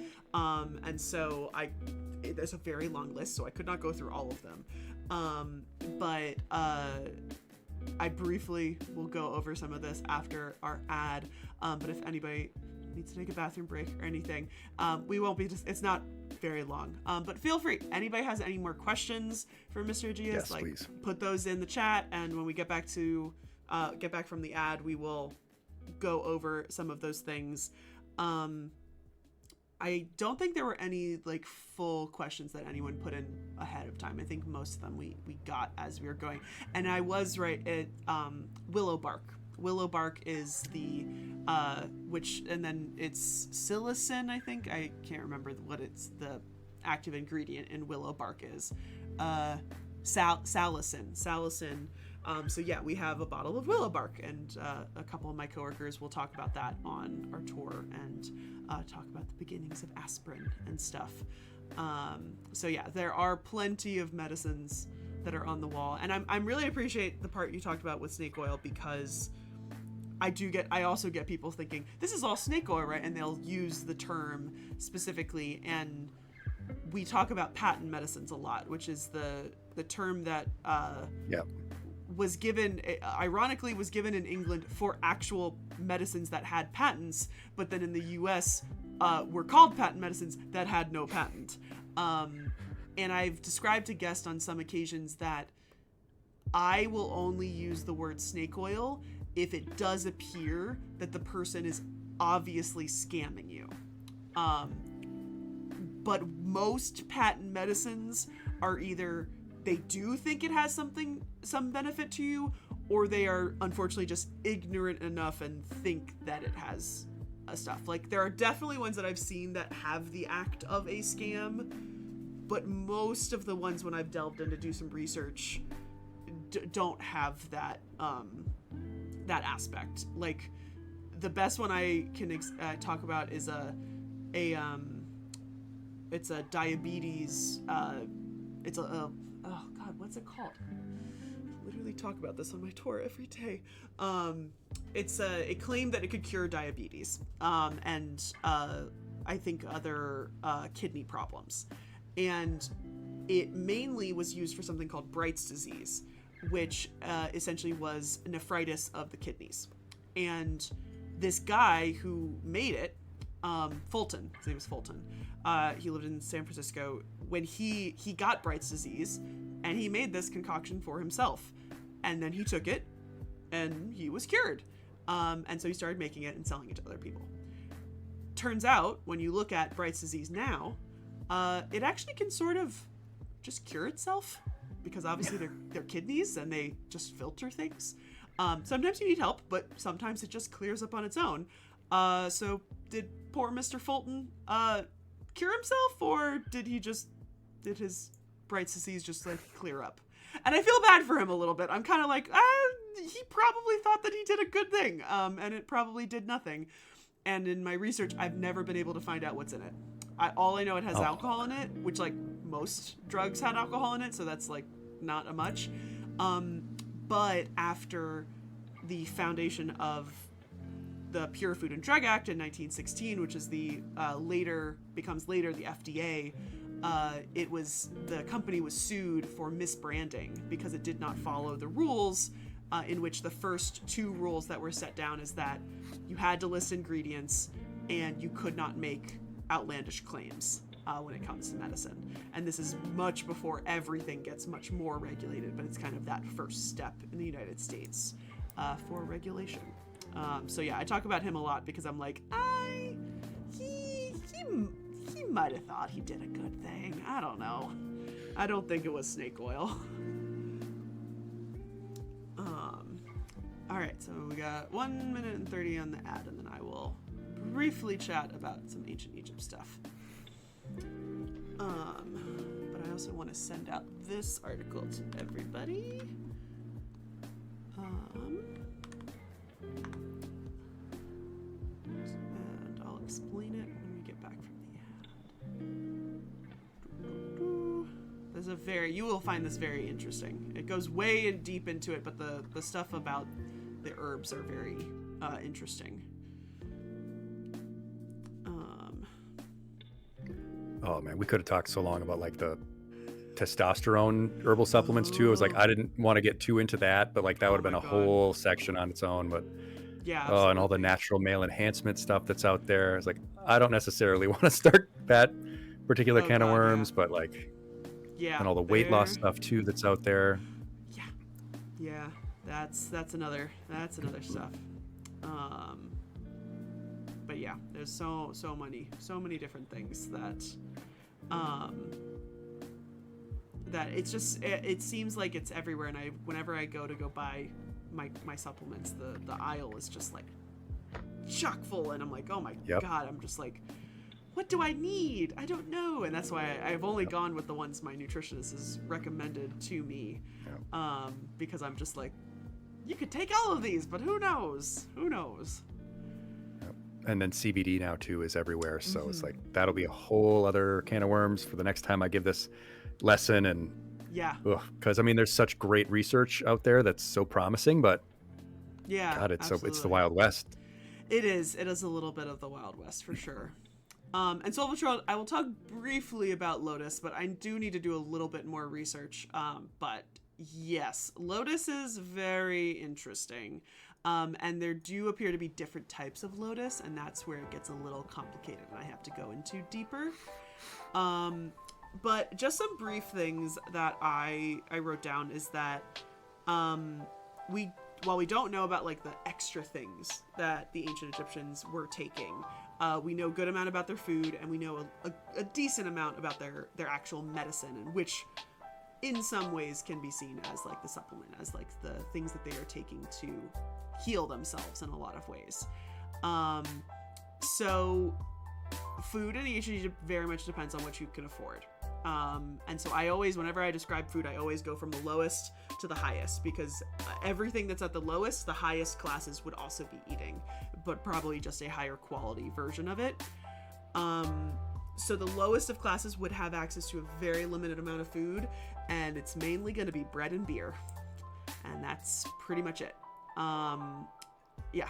And it's so funny when you were talking about fermentation, I was like, yep, this is how the Egyptians survived for decently long. And this is mainly because you would get paid in grain. There's no money system in ancient Egypt. You would get paid in bartering systems, and most often than not, you would get paid in sacks of grain. And then you would bring them to a brewer or a baker to then bake or brew your products. And also, brewing in ancient Egypt was literally taking a raw piece of bread dough and sticking it inside of a pot and filling it with water and sealing it. that is how they brew beer. It's very simple. And it's literally, again, taking the exact same thing that they are eating and just slapping it in and fermenting it for a little bit. The bread is going to be more nutritious. They didn't have access to our modern wheat. They had barley and emmer. So those are the two main grain sources they would have. So it's going to be a little nutritious. It's going to be whole grain. It's going to have all that sand, like I talked about earlier, accidentally, which in some cases does have minerals in it, and just might grind down your teeth a little bit, unfortunately. And then the beer would have been a little alcoholic. I used to say it was not very alcoholic, and I've done a little bit more research, and it's kind of in between a kombucha and an actual beer. Like, it's not high, but in some cases it could have been. But it is that fermentation. That's where you're getting a lot of your extra stuff. But that, in some cases, that's all you're gonna get. Unless there is evidence on like festival days and holidays, you would get something extra. And it would probably then go next to what you would next have access is fruits and vegetables, more than likely vegetables. There's not a lot of trees or bushes in Egypt, which are the things that typically create fruit in Africa. So vegetables are more accessible, and then eventually and fruits as well. And these are going to be accessible to people that are farmers. So lower class people that aren't laborers but are farmers. You got lettuce, peas, cucumbers, squash, melons, dates, pomegranates, grapes, palm nuts. There are definitely some that I'm missing, but those are the general gist. And then like garlic also, and onions. Those are the other two I forgot. Garlic was really big, and onions were really big as well. And then some of these are going to be imported. Pomegranates are probably one of the bigger ones that is going to get imported. Dates are typical because you can get them on date palms. But yes, things like pomegranates, and then grapes are, I think, a later addition. They didn't always have access to wine, and wine was a higher class item than beer. Beer is accessible to everyone, which is really nice. And then you move up to meats and some dairy. So they did have cattle, goats, sheep, pork, geese, and some other birds. No chickens until much later. I don't remember where a chicken comes from, where they come from, but I looked this up once because there are a lot of chickens in Egypt now. They were not in ancient Egypt. And they did also make some cheese, not a lot. My most viral ancient TikTok ever is the one where where archaeologists discovered cheese, and they did, but I believe it is possibly a Greek introduction into Egypt. So I don't know how accessible it was for them to eat cheese. And then they did eat potentially eggs, but it would be, again, goose eggs and things like that. Thank you, Remember Beards. I know where chickens come from. I mean, genetically. But where do the eggs come from? Where do the eggs come from? I remember as a young child really, really ruminating on this for a very long time. And I think I accepted that it was a chicken that came first because God would make a chicken, not an egg, because nobody could lay on it. And that is what Catholic school does to you. So then the highest of classes would have access to all of this, potentially more high quality items, of the quite high quality versions of these. There's some talk of delicacies and such. The only one that I know of more, and I've told people about this on stream before, there's a potential that hyena was a delicacy, but there are two scholars that yell at each other back and forth via articles that that's incorrect. But there are some imagery of what appears to be the stuffing of a hyena, which would mean that it's making it fat, which would then mean you're going to eat it. The other guy argues that they're not stuffing something in the hyena's mouth, they're pulling the hyena's tongue out, which it's a whole big thing. It's very rare depictions, but it does show them like on their back and tied up, which is how you see cattle slaughter imagery. I kind of do think that they potentially were like a rare delicacy, just because of it.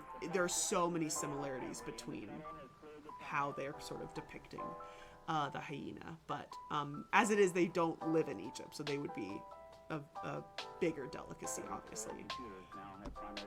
And then you look into medicine, and they did have quite a lot of knowledge, and lots of different types of medicine knowledge, bone setting, dentistry, some simple surgeries, and then pharmacopoeias, and having a lot of knowledge of the herbs and things that they have.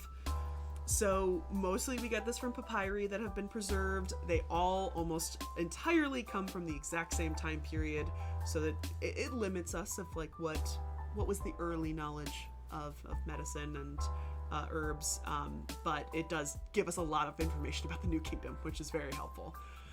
And the other thing that's very important, which I think you touched on a lot, like Mr. Aejis, is that the ancient Egyptians did not really have a difference between medicine and magic. A lot of they considered their health and their illnesses as resulting of like a person's relationship with the universe, including people, animals, good and bad spirits. It was very, very much entwined. And so when you see recipes for medicines, you'll see, take only a small portion of this, a small portion of this, boil it, macerate it, and then say this spell. Everything will be very much tied into it. It's not always, but it is very much tied into it. And you can also tell whenever, during the mummification process, if there's any sort of injury to the body when the person had died, mummification priests would repair that portion of the body so that your body is in one whole while you go to the afterlife, because you needed to have access to it. Wombat, that's a very good question. I forgot about olives. That is such a good question. I feel like they did have definitely some oil. I don't know if olives are native to Egypt. I feel like they probably are, but they also could very easily import them from the Near East. Ooh, Silverthroat, very good question. No. So they ate a lot of cattle. Yeah, so it did not matter that Hathor was a cow, or that birds, no. I'm really trying to think. I don't think they ate like crocodile or hippo, but those were used in medicines, pieces of those animals. But I don't think they ate either one of those. I think it might be more because they're really dangerous and hard to catch and kill. And I definitely think in later times, so the Apis bull was a big religious figure, but the Apis bull was a specific bull. Every year, an Apis bull would be selected, and it's sort of like, is it the Dalai Lama that gets reincarnated? Whichever, like, yeah, it's sort of like that. It's like every year, one of these bulls, I think there was something, it had to be white or something, like there's something about the color of the bull, and then they would ritually slaughter it, and then they would go out looking to figure out which one's the next one. They still ate cattle. So yeah, they didn't seem to really have any sort of peculiarities about eating animals. They had a weird thing about goat skin being impure, but there's only really one example of it being talked about like that, and that also might be more of a reference that goat skins were buried with Near Eastern people, and Near Eastern people are not good because the Egyptians were super prejudiced about anybody but themselves. So it might be more of a reference to that rather than the goat itself, because they did eat goats. So you might find this very interesting, Mr. Aejis. The Egyptians had a very interesting idea of how their bodies worked. They definitely knew a little bit about anatomy, and they got a couple things like correct, and they got a lot of things wrong. They believed that the center of knowledge and emotion and like life is the heart, which is very lovely. But they pretty much thought that the brain only secreted mucus. And that is why the brain would get removed whenever mummification happened, and because they just didn't think it was useful. And so, like mine. So it just works to secrete various mucuses. Yeah, that's all it does.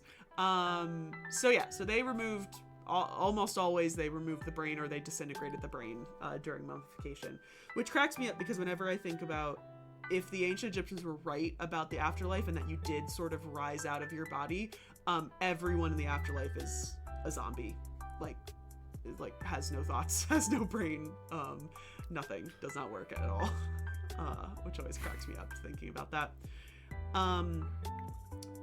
And then the Ebers Papyrus describes that the body has something called a metu, or vessel, and they had 22 of these, which connect the body and carry all of the various substances, such as blood, air, mucus, tears, semen.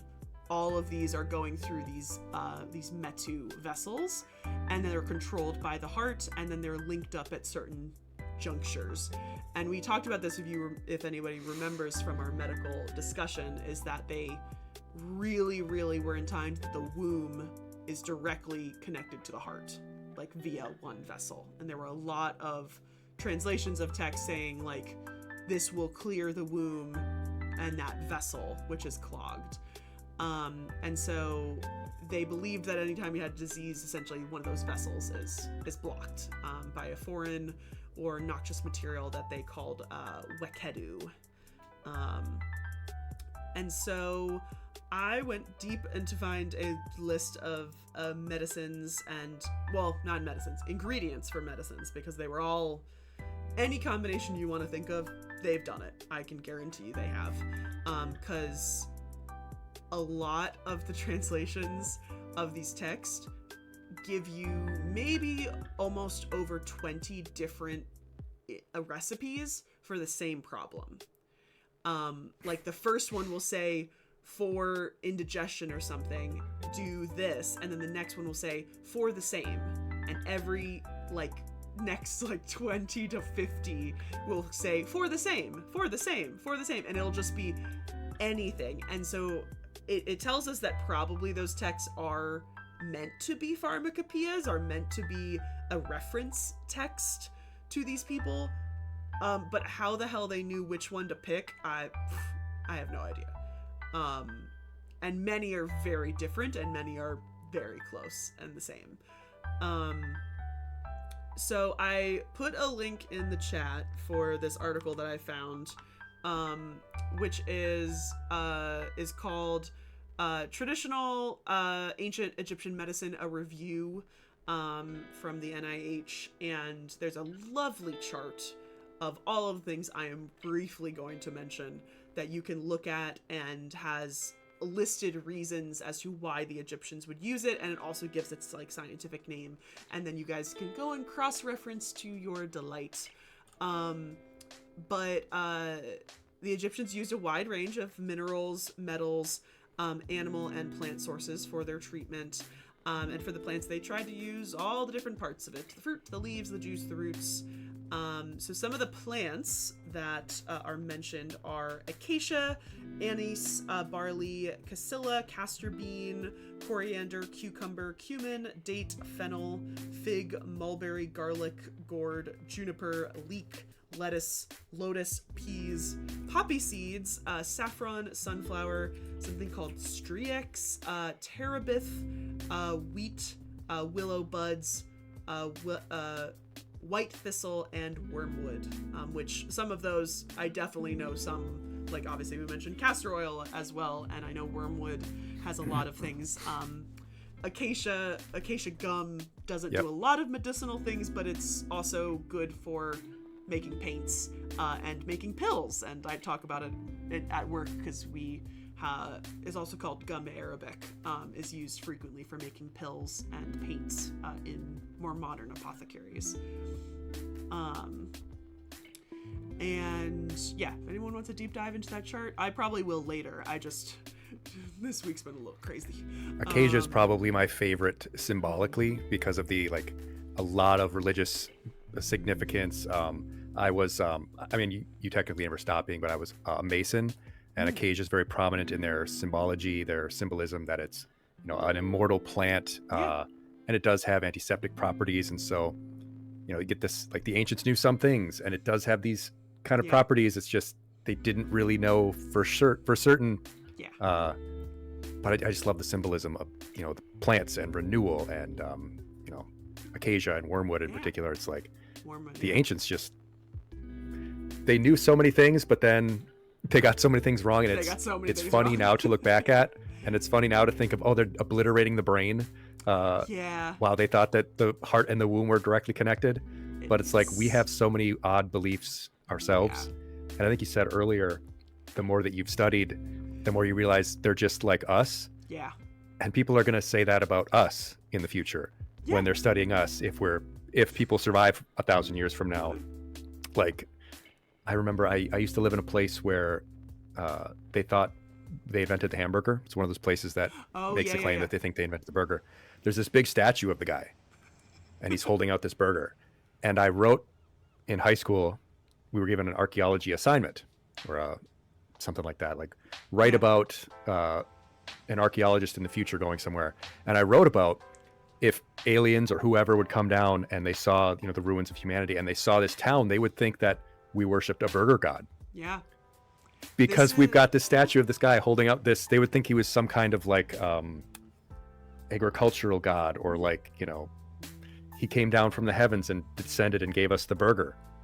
This is actually a very literally almost exactly what you said is a actual archaeological article that a lot of first year archaeologist students are asked to read, and it talks about McDonald's, but it also talks about like I think it's hotels and toilets, and it's like what if you came upon like a hotel or a motel, and I always forget what it's called, and I used to have a post-it note that had the name on it because I would forget what it's called, but it's like this is like standard like archaeology 101, and not even joking you, somebody made a TikTok like I don't know yesterday, and I've been tagged in it already a couple times, where literally somebody said, how do we actually know that ancient Egypt is as it is? What if ancient Egypt was their Disney World? What if the Sphinx was their Mickey Mouse? And that was the entire video, and I was just like, oh my god. I was like, it's so hard because there is always this tiny doubt in every archaeologist's mind of what if I'm so wrong? and it's literally things like that make me question. I'm like, God, my whole degree is a waste. It's just like, but this happens. This like, it's, you always are going to look at, yes, this is why my name's in denial. That's exactly why this is my name. It's always, you're always going to reflect back on the past, and you're going to find something wrong with it and find something weird about it. And it's always going to happen. Like, it's no matter what. They're going to be in flying cars in 2,000 years, and they're going to be like, why would they ever drive anywhere? And I'm like, I don't know what to tell you. Yeah. What am I supposed to Why do? do they have these buildings with 400 places to poop? Like, why do you need that many places to poop? Who was living in this place? Yeah, exactly. These palaces, these amazing palaces. This person has 1 billion rooms in their house. Yeah. It's exactly like that. And I always say, people ask me sometimes if archaeology is, like, are people going to do archaeology about 2025 or something? And I say, technically, yes, because archaeology is always going to have to go through the layers of the earth that are going to be dating to 2025.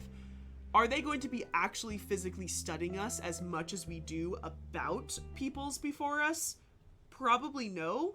And I always say it, they will only do that if we have some sort of cataclysmic event in which they have wiped out the internet, and we don't have the records that we are currently creating about ourselves. Like, we do have books, and we do have diaries, and we have things that people from the 1900s, people from the 1800s, even people from ancient Egypt made, but we also have a huge database in which we probably don't need. Somebody doesn't need to study us unless we lose all that. And in 300 years, nobody's going to remember us. And somebody's going to have to do the archaeology about it. Like, when you eventually get to the people that can give oral histories die out, you're done. Like, you gotta rely on archaeology and historians and researchers. Will the SSD I mean, survive? the modern age of like records keeping, again, it's like people think it was a long time ago. It's like, no, it's like if you try to find a particular commercial from 2002, you're gonna have a really hard time doing it. I mean, we have lost media today from that's only like 15 years old. I think about, I keep forgetting her name, but the woman who recorded every like TV show on VHS or however long. It's like, without that, all of that would be gone. That sort of near modern history, the like 1970 to 2000, 1999, you know, Y2K period, that's going to be really hard to piece together, because that, a lot of those, you know, the magnetic data that does exist is gone. The VHS will have all degraded. CDs will have all degraded by then.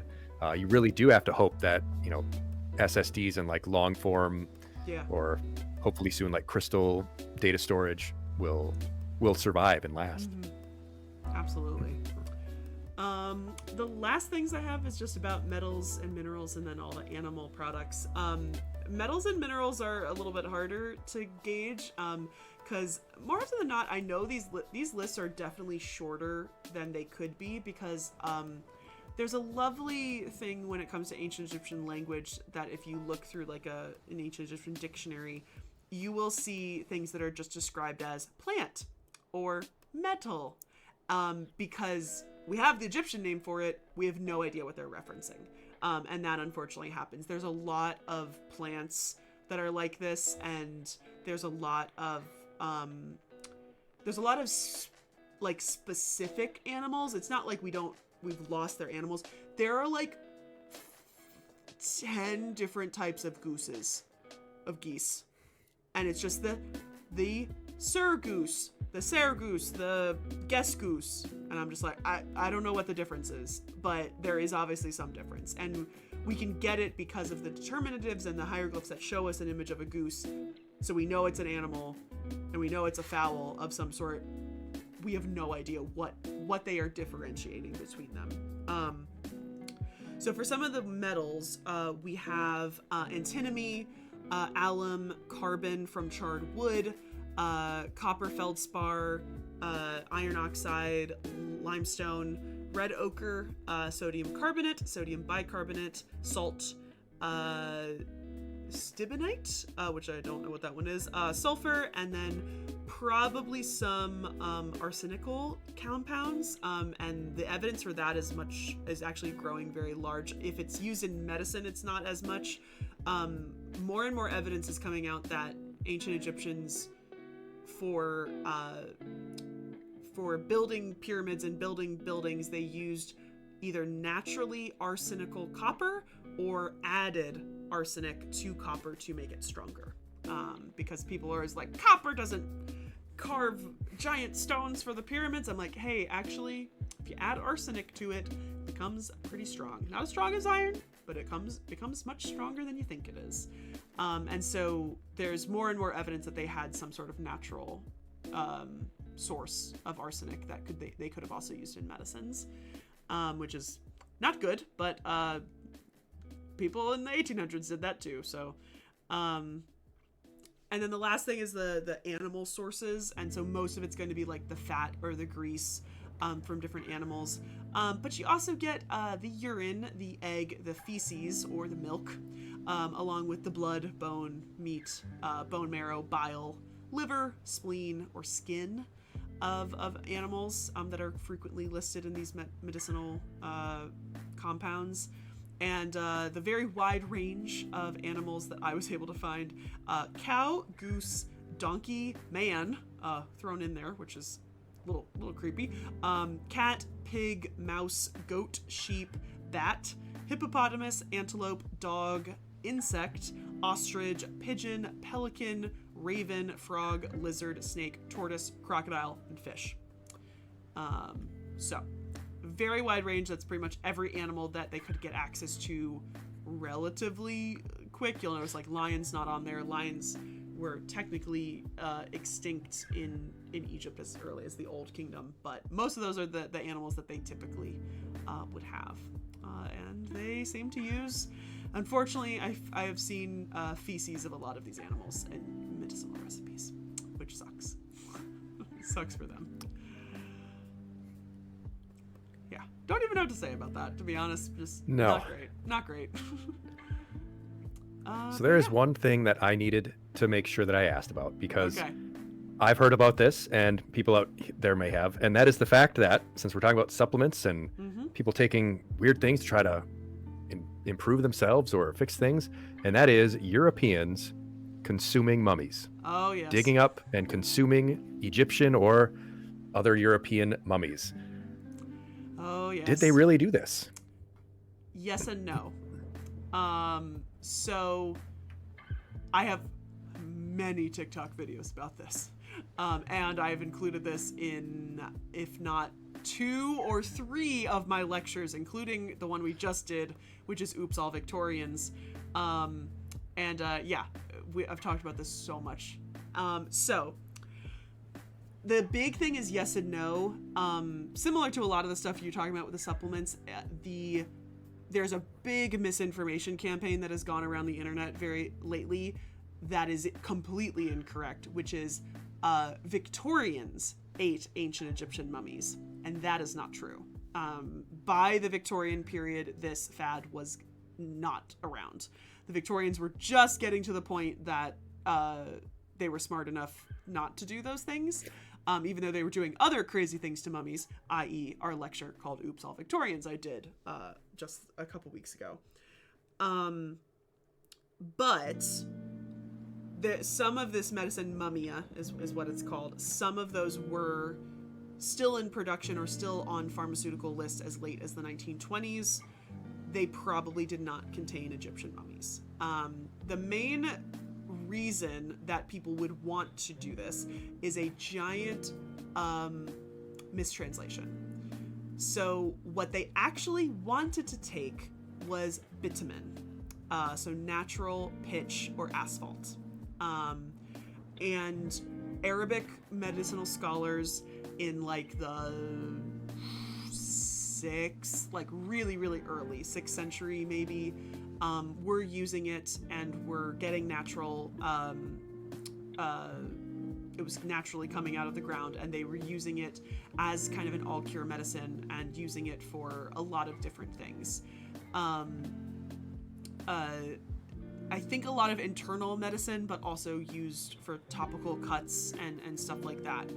And essentially, we can blame white people for this because it starts in the Crusades. So it starts much earlier than the Victorian period, where the Crusaders go, take over, and are like, whoa, what is this? This is an all-cure elixir? Let's take it back to Europe. And it was called mummia by Arabic scholars, because that was just the Arabic word for bitumen. Essentially, it gets confused very quickly via all of essentially these Europeans who are writing about this but never going to Egypt, never like the early armchair historians and medicinal historians and stuff,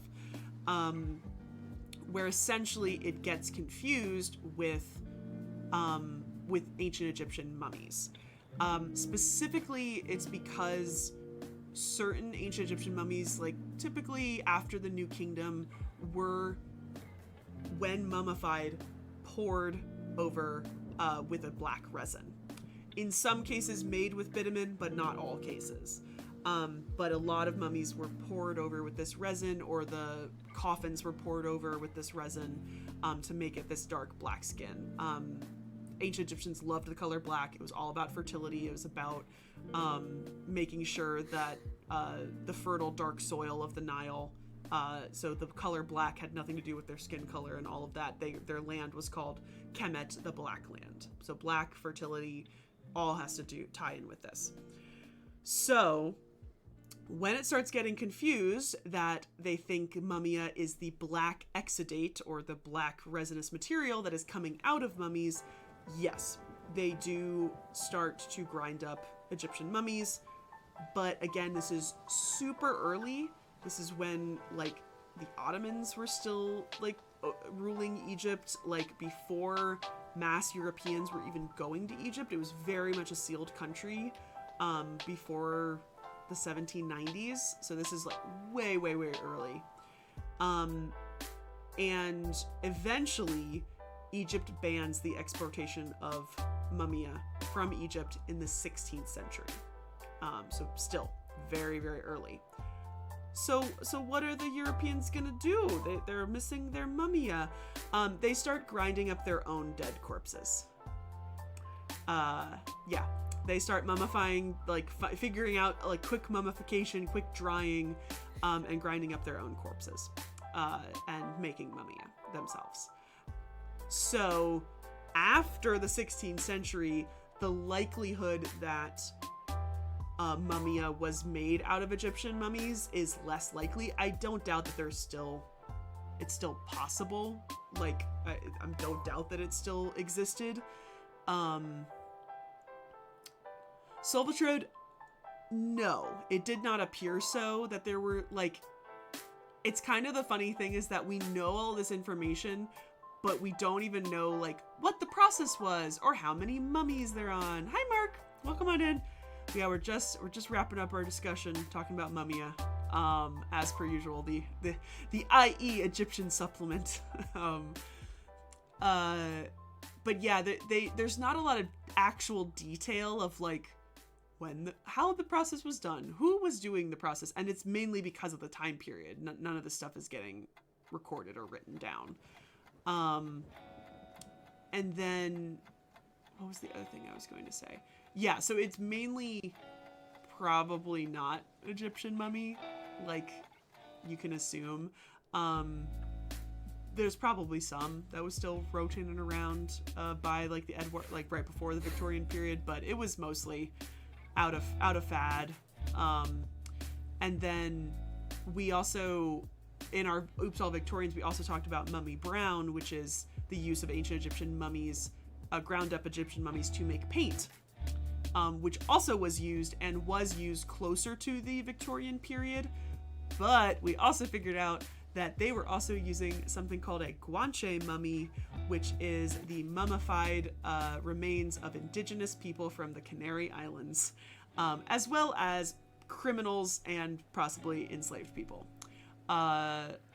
So yeah, and the thing is that Mummy Brown and Mummia line up when the same time period, which makes a lot of sense because apothecaries were also the people who made paint. Because everything that you could use as a medicine, you could also make as paint. Acacia gum you can use to make pills, but you can also use it to make paint. So it makes perfect sense that those two things are happening at the same time, but it also leads me to believe that when actual ancient Egyptian ground mummies are banned from leaving Egypt, Mummy Brown probably also transitions to locally made corpses and locally sourced corpses. Yeah, locally sourced mummified corpses. So yeah, it's a very complicated, like that is like the quickest summary I can get. There's so many, a lot of people have done a really great research in like finding these translation errors, and like the Wikipedia of it is really, really good, where it kind of goes through all of these different people, how they've defined mummia over time, and how it has slowly kind of made this misinformation. The one thing that I cannot figure out is why everyone on social media says it's the Victorians, minus that any weird fact about history, especially medical history, is always attributed to the Victorians. Minus that fact, I have never found a specific instance as to who started that phrase, and it's really freaking annoying.